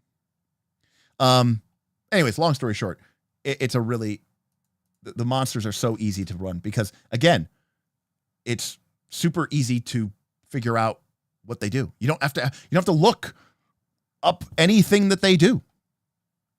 Like if you go and fight a Drider, okay, well, here's a Drider Fanglord. It has Dark Fire, it has Web, it has Quick Bite. It tells you everything you need to do. If you go and fight I don't even know where it is in this book. All right, you go and fight a gelatinous cube. Guess what? You don't have to look up any special rules about the gelatinous cube. Because you know what? Everything about Engulf is right here. Everything that you would need to know about its Gulf power is right here. And that's it. That's everything you need to know. If you want to run a gelatinous cube, everything you need to know is right here. And again, even the order of things is different. Now, I don't know why my Monster Vault is dead. So let's open up this one. All right. So this is Monster Vault threats to a non-tier veil. I saw a question. Are dragons in 4E better than Claw Bite of 5E? I believe so. So let's take a look at a dragon from this book. All right. Well, that one's a little bit too complicated. Let's take a look at Vestal Apak. All right. So this is Vestal Apak, a green dragon. And this is this is a level 13 solo. Now remember, a solo is designed to literally be the entire fight. Okay? So does it fit on one page? Yes, this is one page. Okay? Does it have a lot of abilities? Yeah, because guess what? Instead of taking 5 monsters worth of actions and 5 monsters worth of stat blocks, you in theory just have this one. But how does Vestal Apak work as a solo skirmisher? Well, the first thing is you can see they have a ton of hit points because it's literally 5 times as high as anybody else. The second thing that they have is action points. These are something that normally only a PC gets, but solo monsters get them as well. And an action point, basically, you can spend it to basically take another action on your turn. So you could take 2 standard actions and then move and then minor. So this means that solos basically get to kind of, go twice. Then he has this ability, Instinctive Flyby. Okay? He rolls initiative, but this is kind of like a lair action. As a free action, he can fly up to his speed on initiative of 10 plus his initiative check. So whatever you rolled for your initiative, right? If his initiative is 14. So on a 24, on initiative 24, he will make this instinctive flyby attack. During this movement, he gets a +4 bonuses to all of his defenses, his armor class, against opportunity attacks. And he can use Bite or Claw once during this move. If Vestal Apak cannot use a free action because he is dominated or stunned, instead, he is no longer dominated or he is no longer stunned, and he doesn't make that attack. All right? So Vestal Apak basically gets a turn, which is kind of super powerful because he can use an action point to basically take 2 actions on his turn. But he also gets this kind of minor bonus action turn where he does this like flyby where he zips around the battlefield, kind of hard to hit, claws somebody, bites somebody, and probably moves far away. Guess what? He's a solo, but he's a skirmisher. Think move mobility, think hit or move. He also has an aura. Once he becomes bloodied, anybody who ends their turn in his aura takes 10 poison damage. Then we get to his standard actions. We've got Bite, which is just basic Bite. We've got Claw, which is just basic Claw. So are dragons just Claw and Bite? Well, no. He's got a Breath Weapon. He has Share the Mad Visions, where it's a close burst, which means it's like an area effect that surrounds him. A bunch of the creatures take psychic damage, and then he pushes them a number of squares equal to their speed. So basically, he gets inside of their heads. He makes them see phantoms. They take a bunch of psychic damage from these crazy illusions, and as a result of that, he can kind of control their movement because they're basically swifted, absorbed by this mad vision. Imagine if this battlefield that you put this monster on had a bunch of traps or pits or areas of tough terrain or thorny terrain, right? It's a forest dragon. It's a green dragon. And you're using your mad visions to make them, get into all sorts of really, shitty positions. He also has a minor action, which again, you get a standard and a move and a minor. He can use Alluring Glare and he can slide a target up to 3 squares. Again, so this guy's moving you all around. He's not just a quick skirmisher. He's in your mind, right? He's got psychic attacks and charm abilities. And then lastly, he has a tail sweep. If you end adjacent to Vestal Apak, if you end your turn without moving, so if you don't keep moving, he gets to attack you and knock you prone. So basically, if you just try to stand in melee with that guy and you don't move, he's going to get time to whack you with his tail. And that's it. That is a solo dragon in 4th edition D&D. This creature might live for 4 or 5 or 6 rounds. Hopefully it'll get to do a couple of its cool abilities. It might use its breath weapon a couple of times. It might use its mad visions a couple of times. It'll lure you into positions with its luring gaze. It'll probably bite you and claw you a couple of times because it's a dragon, and then it'll die and you will win. So that is my intake on sort of our dragon's good. All right. Beowulf says so much hit points. Yeah, Jesus, Beowulf, you're killing me, Smalls. Let's go. Yeah, probably. Well, I mean, it might be in here. Let's go to Monster Manual.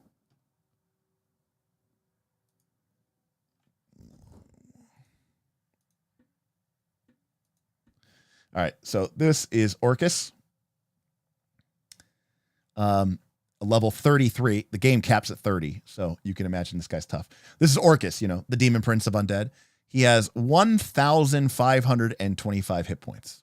So this is pretty much, this is like, for the first monster manual, this is like the big bad of every monster manual. If we go to Monster Manual 3, the big bad of Monster Manual 3, can you guess what the big bad of Monster Manual 3 is? That's right, Lolth.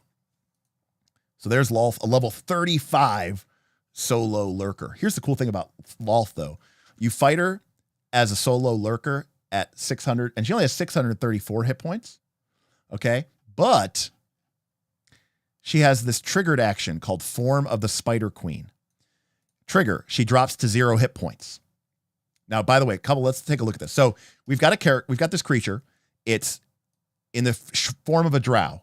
So you can imagine there's this demon drow goddess in her beautiful drow feminine form. She's a lurker. She's using darkness and she's moving around. She's, poisoning you, doing tons of poison damage, dark fire, dark energy. Okay. Then you kill her. She goes to 0 hit points. Notice that this is an encounter power, so you can only do this once per encounter. Trigger, she drops to 0 hit points. Attack, this takes no action, which means even if somehow she was stunned or something, she would get to do this. Close burst 10, enemies only. That's 10 squares out from her in all directions. She attacks against your will defense. If you're hit, you become stunned and you gain vulnerable 20 to all damage. Then it says save ends both. Then after you save, it gets to push you each turn and you're dazed. Then it has an effect, which means this always happens. Lolth assumes the form of the Spider Queen until the end of the encounter. While in the form of the Spider Queen, she gains new powers and cannot use her powers from her former form. That's right. She changes shape. She changes form into the Spider Queen. This is her huge, immortal, magical beast, shape changer spider. And now she's not a lurker. Now she's a freaking brute. And now she's burning you, impaling you on her legs, slashing you, just doing tons of damage to you. And then finally, when she dies, if she gets to half hit points, she discorporates because she's a god. But if she can't discorporate because you have if you have the god killer weapon or you have a special thing that is designed to destroy her, then she doesn't discorporate and then she just dies for normal. So, is this gamey? Yes, it's very gamey. It's very gamey. But it's very cool if you like that sort of thing,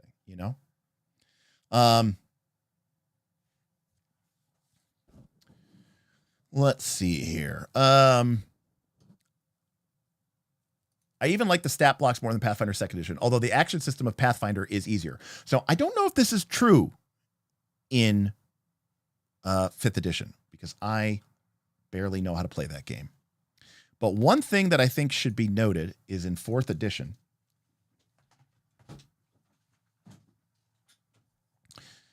is on a player's turn. Oh, my whiteboard turned, my tablet turned off. Here we go. On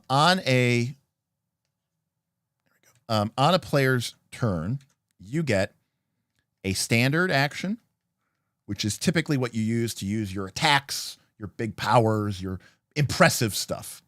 You get a move action, which oftentimes is used to move or to stand up or do something like that. But there are powers in the game that use your move action. And then you have a minor action, which, again, some powers use your minor action. Minor action can also be used to do things like draw a weapon, right? Or change what you have equipped, right? That takes a minor action. Now, I don't know if this is true in 5th Edition, but it is true in 4th Edition. Any of your actions can be traded down. So your standard action can become if you want to, it could become a move action. And your move action, if you want it to, could become a minor action. In fact, you could turn your standard action into a minor action and your move action into a minor action. And you could have a turn where you did minor, minor, minor. If for some odd reason, in 5th edition, this would be a bonus action. But if for some odd reason you had a really cool set of abilities that took a minor action or a bonus action, you could do that 3 times in a turn. You could use 3 different minor actions to heal. Similarly, I could change my standard into a move. So then I could use a move and then another move and then a minor. Or I could do a standard, minor, minor. Or I could do the standard move, minor.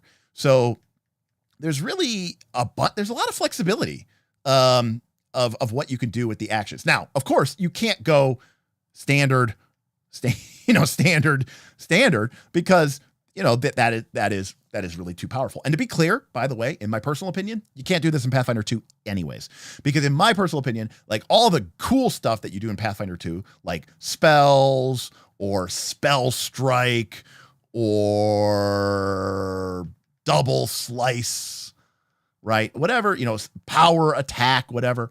All of those things are 2 action anyway. So basically, when you do something really cool in Pathfinder 2, you basically get a standard and a move. It's only when you're like doing like move, strike, raise a shield, right? Like if you are just striking, then maybe you get a little bit more flexibility. But for a lot of characters in Pathfinder 2, you what 3 action economy? You have a 2 action economy. Your 2 action thing that you do, and then your 1 remaining action, which you use to move or do something. Anyways, Derek, what's your views on 4E Essentials? Do you think Essentials 4E is still a better game than 5E? Ooh, I don't know. I don't hate 5E as much as like some people might think I hate 5E. I don't actually. I've really enjoyed my time playing 5E, but again, I'm expecting something very different out of 5E. Out of 4E, I'm expecting it to work. In Pathfinder 2, I'm expecting it to work. With 5E, I've run, I don't know, 30 or 40 sessions of 5E, which I know is not a lot, but it's a fair number. It's not that I don't know them. I've never looked up the encounter balance rules. And I know people say, well, they don't matter anyways. That's fine with me. Actually, I don't care. When I'm playing 5E, I'm playing it in a very like old school way where it's like, you're level 2. There's 5 PCs, you're level 2. I'm going to roll randomly. Okay. 4d6 ghouls. All right. There are 20 ghouls here. I don't bother to look that up. I don't know if that's a TPK. I don't know if that's an easy encounter. I have no idea. That's just what I rolled. That's what we're going to go with. If the party thinks it's really bad, they can run away. I don't know. And if they stay, they all die. It's immaterial to me. So that being said, I'm not the expert to talk about 5th edition. I think 4th edition Essentials is okay. What I don't like, I am bitter about 4E Essentials is because there were still things that I wanted them to do with the game. And to me, it showed them kowtowing to the vocal minority, the bitchy people on the internet that were just complaining about the game. And it went from having these really awesome, the first time that you're playing 4th edition and a fighter uses come and get it,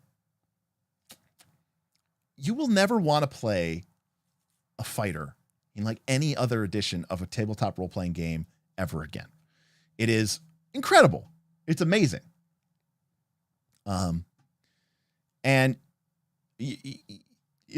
Essentials said, no, we don't want the fighter to do cool stuff like that. And so I'm kind of resentful against it, but I think it's they did know the math a lot better. They had figured out the math a lot better. Is tactical positioning fun in 4E? Generally curious. I'm going to say, Ian, yes, with an asterisk. You need, and I think I would be a better 4E GM even today, now, than I was, whatever it was, 12 years ago. 15 years ago. Holy shit. 4E came out in 2008. It is 2023. All right, 15 years ago. I would be even better GM for 4E nowadays because I played Gloomhaven. and a lot. And Gloomhaven, they were definitely inspired by 4E. And there's design, there's like encounter design that they did in Gloomhaven that I think was really, really good. Long story short, the way you make tactical positioning fun in 4E is you gotta use terrain, fantastic terrain, hazards, and traps. You gotta give things that people can push. Like there's a lot of powers in 4E that slide and push and pull. You gotta give them shit that you can push them into and stuff that you can put disadvantaged positions that you could put them into. You got to make the battlefields interesting. If you just have the standard, 30 foot by 40 foot room and that's it, a lot of these tactical nuances of the game system fall completely flat. And at that point, it's just pure DPS damage race. And who cares about the position? But if you put in terrain and you put in hazards and terrain and fantastic terrain, then the game can become a much, much, much more engaging tactical position. I mean, think of it like if you were playing a game of Warhammer and we had our 6 foot by 4 foot board and there was no terrain on it. And it was just, you lined up your army on your side of the board. I lined up my army on the side and we just rushed at each other and fought each other. That would be what 4E is like. Now, if you suddenly put woods and hills and an objective marker and if there's suddenly other things that need to be considered, then suddenly there's a whole depth to the game that just becomes, available.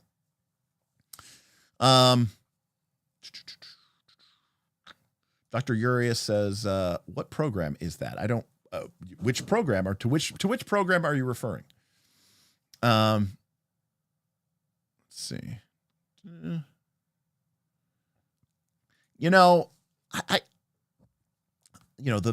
completionist in me, Carsey, wanted there to be a controller. I just don't know that I loved the Hunter that much.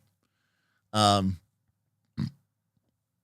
yeah, 4E stole a lot of stuff from 5E. Or 5E stole a lot of stuff from 4E, yeah. Since rules can't be copyrighted, what's stopping someone from just making it open source 4E, but with changed verbiage and descriptions, but identical mechanics? As far as I can tell, Lugs, nothing. Because, as you said, game mechanics cannot be copywritten.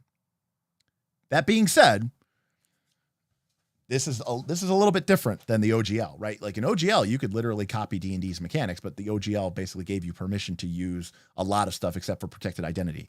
You'd have to be very careful to make sure that what you are doing is a generic game mechanic and not something that specifically got lifted from a 4E specific, product. I completely believe, and by the way, Colville, again, I don't love all his videos, but I love 20%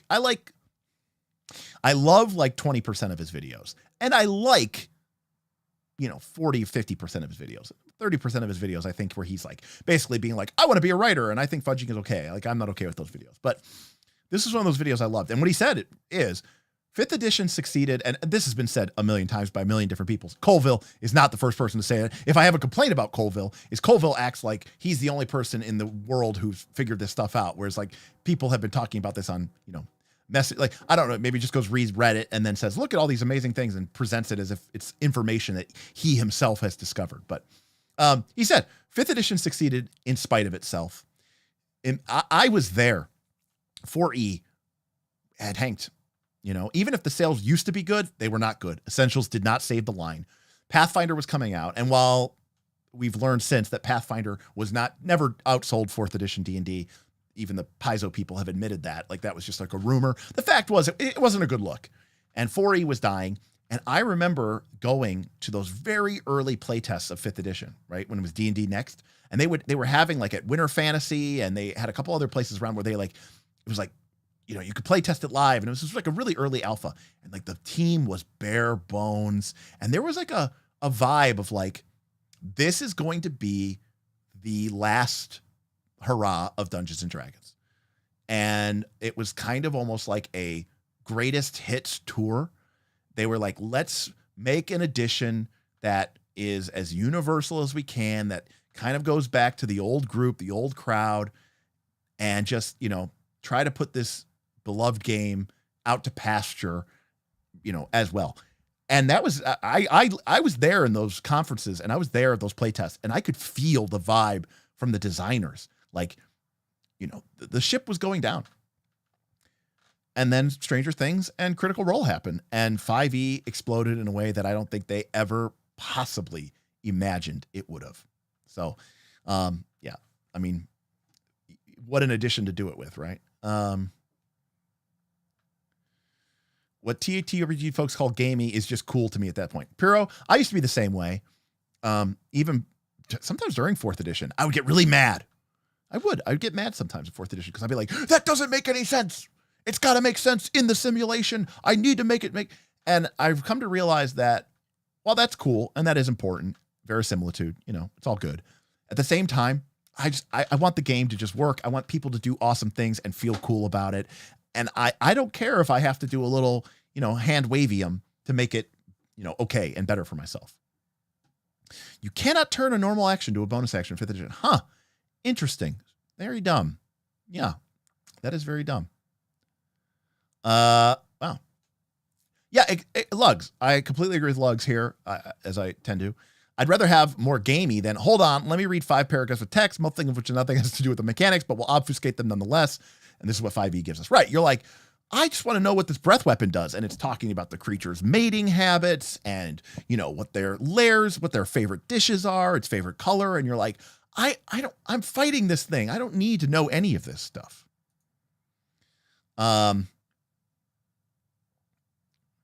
Yes, I'm okay with that stuff existing, as Ian says. The rule book should be, a reference guide. The setting books, that's where you should include all the flavor and the fun and the detail and all that stuff. But like at the table, at the game, like even pulling it up on like a virtual screen, give me the deets. I just need the detail. I don't need all of. I'm sorry. Give me the summary. Give me the most important information. I don't need the creature's life story.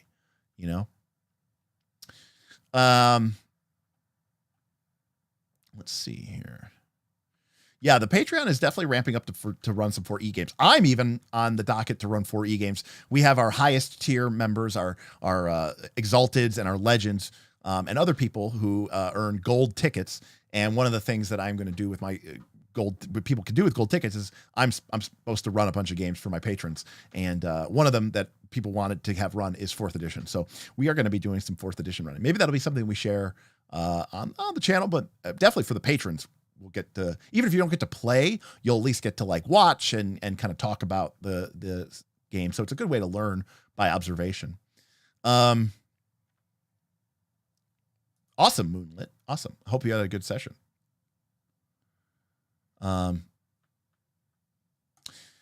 Yes. And yes. Ian, I've noticed that even in a lot of my games, especially when we play Quest for the Frozen Flame here on this channel as part of our actual play, I would like double or triple the encounter sizes, right? I would make it so that, monsters started 120 feet away. And you suddenly had a lot more situations where it's like people were just like, I spend my turn moving. I don't do anything. You put like difficult terrain and a bunch of other, like they have to, God forbid someone have to climb something. You need both hands free. You got to put away all your weapons. You make a climb check. You got to be adjacent to it. So you got to spend a stride just to get next to the cliff. Then you spend an action to climb 5 feet. God forbid the cliff is 10 feet, because then you need a critical hit, or you need to spend 2 actions. But remember, you had to spend actions putting your equipment away, and then you had to spend an action walking over to the cliff. So that means that unless you crit, you didn't even get to the top of it. And it's kind of like, brutal. The program I am using to look up all of the 4E stats, that is a web page. Okay. That I apparently closed. Did I close it? Oh, no, here it is. Hold on 1 second. Hold on. Loading, please wait. There it is. So this website is, I don't even know how else to refer to it. It is iws.mx/D&D. If you go to iws.mx/D&D, that is how you get this kind of archives of Nethys of D&D.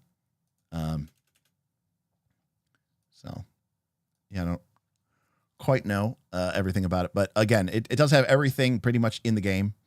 All the conditions, all the things that you would ever need to look up, all 55 races, all 77 classes, all 116 themes, all 577 Paragon paths, 115 epic destinies, all 9,409 powers, 3,271 feats, all the rituals, almost 2K items, 5,326 different monsters, 776 terrains and traps.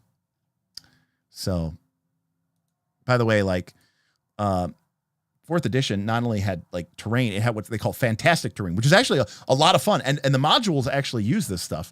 This was like, again, one of the rules that I always say about Dungeon Craft is make your D&D game fantastic. Don't make it look like Game of Thrones. So look at this. This is called Blood Rock. This was in the DMG 1. Okay. This is what we call fantastical terrain.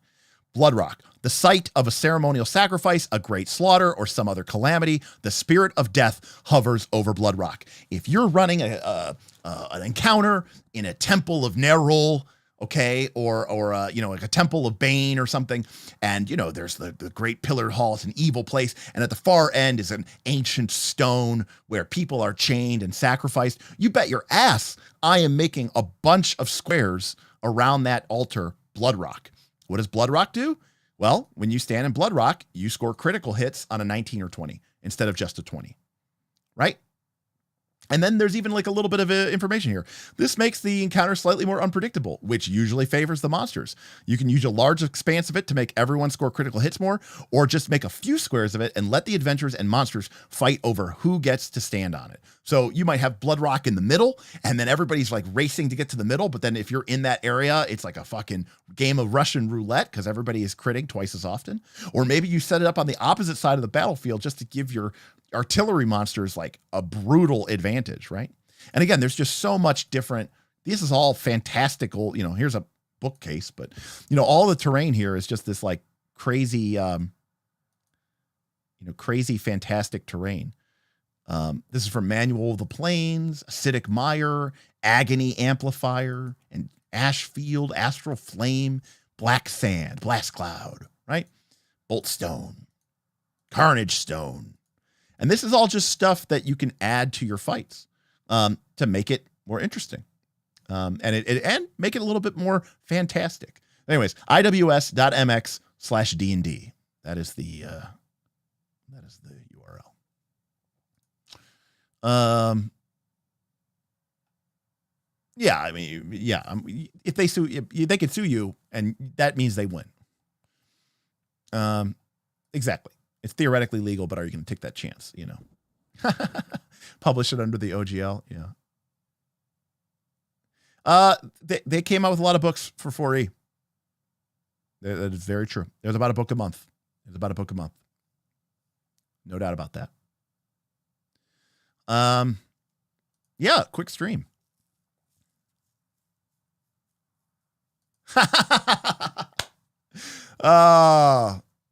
Shadram, my boy. Before the stream even started, someone made a post where they're like, is there any way that this could be like summarized and made in a quick bit of information? No, sorry. Yes, Fantasy Grounds was, as far as I know, the only VTT that was officially supported by 4th edition, officially supported, and you had to buy it. And then once they basically turned off 4th edition, they stopped selling the Fantasy Grounds thing. And so if you had it, if you already owned it, like Matt Colville does, then you could still use it. But otherwise, it's like Fantasy Grounds isn't even allowed to sell it.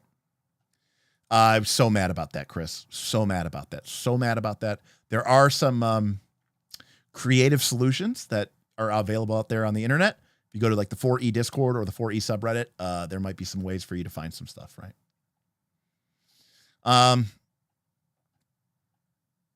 Yeah, it was pretty bad. Yeah, they just, I mean, R.I.P. Gleemax. I'll just say R.I.P. R.I.P. to the big green brain. I had a lot of posts on Gleemax. Let's just say that. All right. Well, we went for about 3.5 hours, so that wasn't so bad. Hopefully you learned something. Hopefully you kind of got a sense for what it means to make encounters in 4th edition. And I hope you got a sense for why I think it's so fun. I think it's easy. It's supported. You feel empowered to make meaningful decisions, and you're going to create encounters which are going to be, quite frankly, tactically fun and challenging for your players. They're going to get cool opportunities to show off what their characters can do. And I've said this before, like I'll never forget this encounter I built where it was like higher level. It was like a long room, and at the far end of it was like a really powerful artillery monster. And I had just set up the room and had a bunch of traps, and there was terrain and big brute soldier monsters to try to keep the way going. I was like, oh, this is gonna be tough. This artillery monster is gonna do a lot of damage, and I made it so it's really hard to get to that monster. And the players go, and on the first turn, it might have been a sword mage, which is a teleporter. Sword mage is like a magical sword person. They basically teleported to the others. They had gained a level or whatever. They had a new power. They had an ability, like once an encounter, they could teleport, like, I don't know, 20 squares or something. And boom, they just disappeared, crossed to the other side of the battlefield, appeared next to my very powerful but very frail artillery monster, kind of like, smiled, winked, waved hello, and then boom, started hitting it. And I was just like, man, these player characters are sweet. like it was fun for me. It was like, me, like, they got me good. I built as, unfair of a challenge as I could without being like, deliberately a dick. And arguably I was even starting to get a little bit into the category of being a dick. But you know what? Never underestimate the PCs. They always have something up their sleeve, and they did. And everyone was like, oh shit. I think he had an action point, because PCs get action points too. So they can spend them to take 2 actions on their turn. So like he teleported. That was, by the way, not an action. It was like it was like an action, and then he got to attack with it. So it's like he teleported, and as he appeared, he made this like sword strike. Then he spent an action point and attacked again. And like this creature was almost dead, and on the first round of combat. And it had like a powerful character in melee with it, and it relies on range attacks. If it makes a range attack, it's going to, provoke an opportunity attack and maybe take more damage. It was just like awesome. I wasn't, mad about it. I was like, you guys, that's awesome. You kick ass. You go.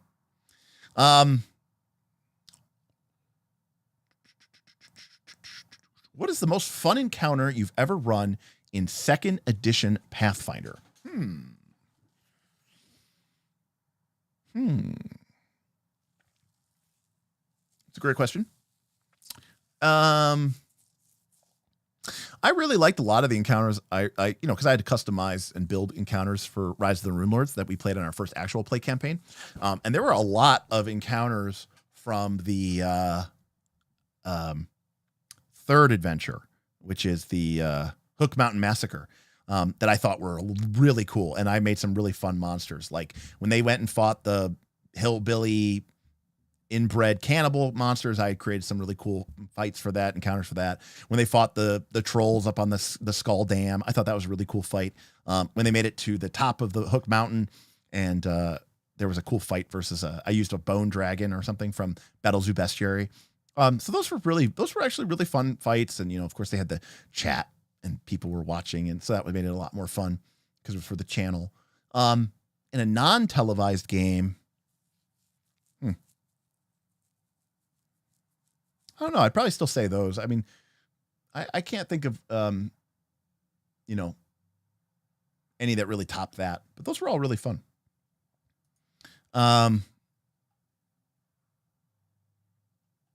Thank you, Frostjack. Appreciate you being here.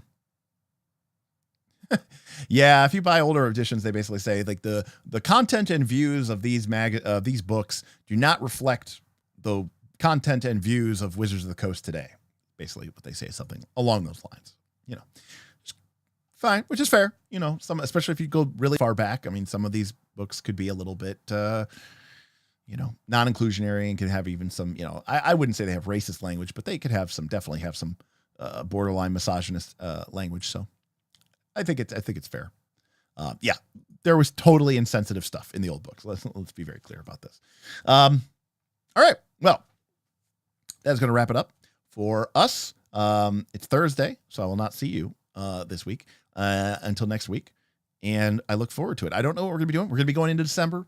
It's the holiday season. We're going to be, closing things up. Northern Reaches, our Pathfinder 2 Season 2 mega campaign has pretty much come to an end, although officially it ends here, I think, in a week. People have been playing the Northman Challenge a lot, just like one last hurrah to play some Pathfinder 2 before we quiet Northern Reaches servers for a few months until we fire her back up in the spring. But, it's going to be the holidays. I am going to be going to Vegas next week. It was like a last minute put together plan, at least fingers crossed. That's the hope. I bought a plane ticket. I just don't know if I can actually get off of work yet. So we'll figure that out. And so next Thursday, I will not be online because I'm going to be heading to the airport to go to Vegas. So just trying to get in a quick trip before the holidays. And you know me, I love Vegas. So, but anyways, we'll be around. And of course, if you really want to talk with us and hang out with us, as the link in the chat says, come over, patreon.com/nightslesscall, join the Discord, join the conversation, be part of the crew. We'd love to have you there. All right. On behalf of Aaron and Bob, who are my, of course, wonderful and fantastic, hardworking co-hosts on this channel, I would like to say thank you so much. And this will be the third trip. Okay. Third trip. We are going to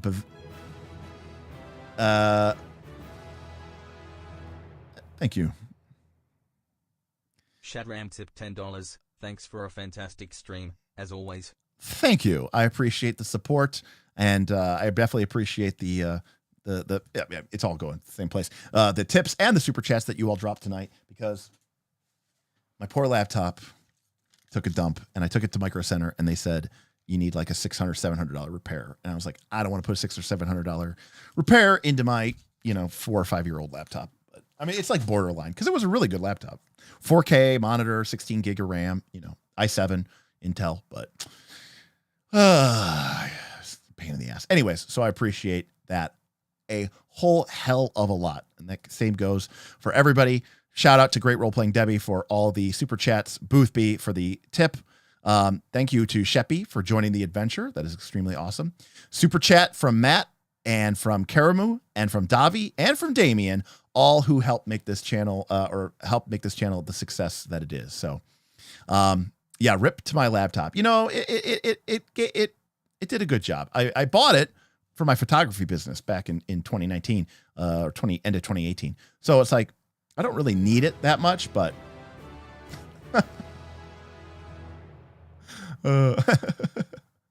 GM Scott tipped $25. Laptops.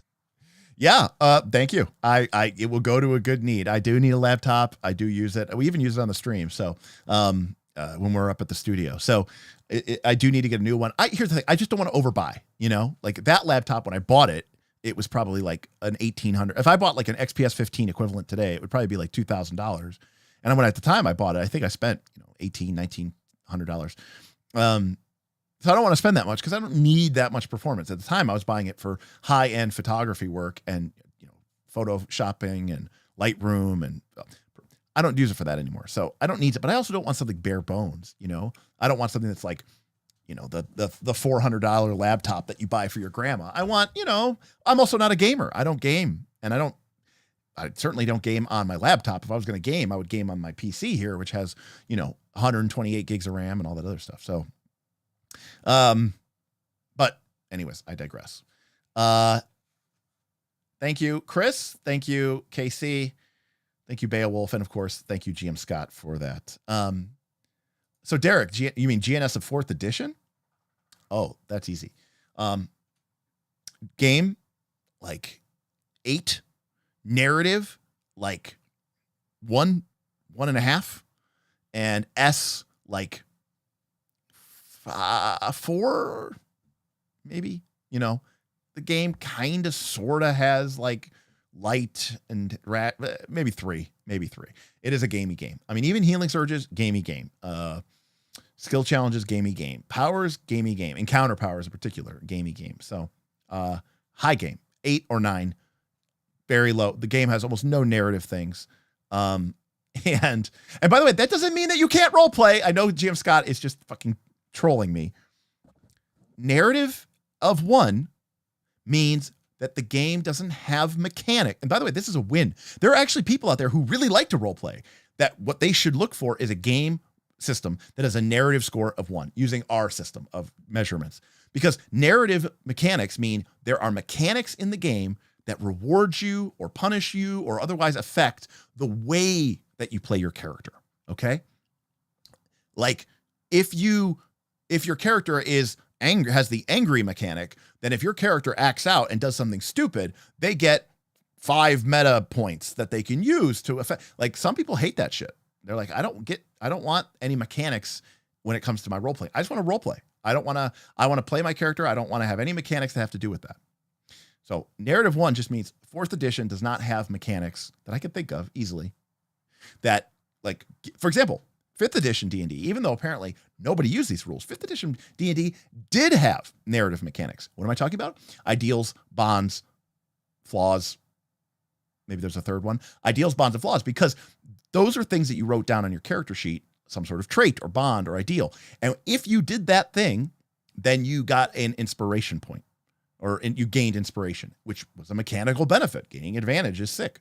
So, and if you use that advantage or that inspiration to gain advantage, if you played to your bond again or played to your ideal again, you could get inspiration again. But I understand apparently nobody played with that. So go some figures. They actually put narrative mechanic into D&D finally, 5th edition, and no one used it because,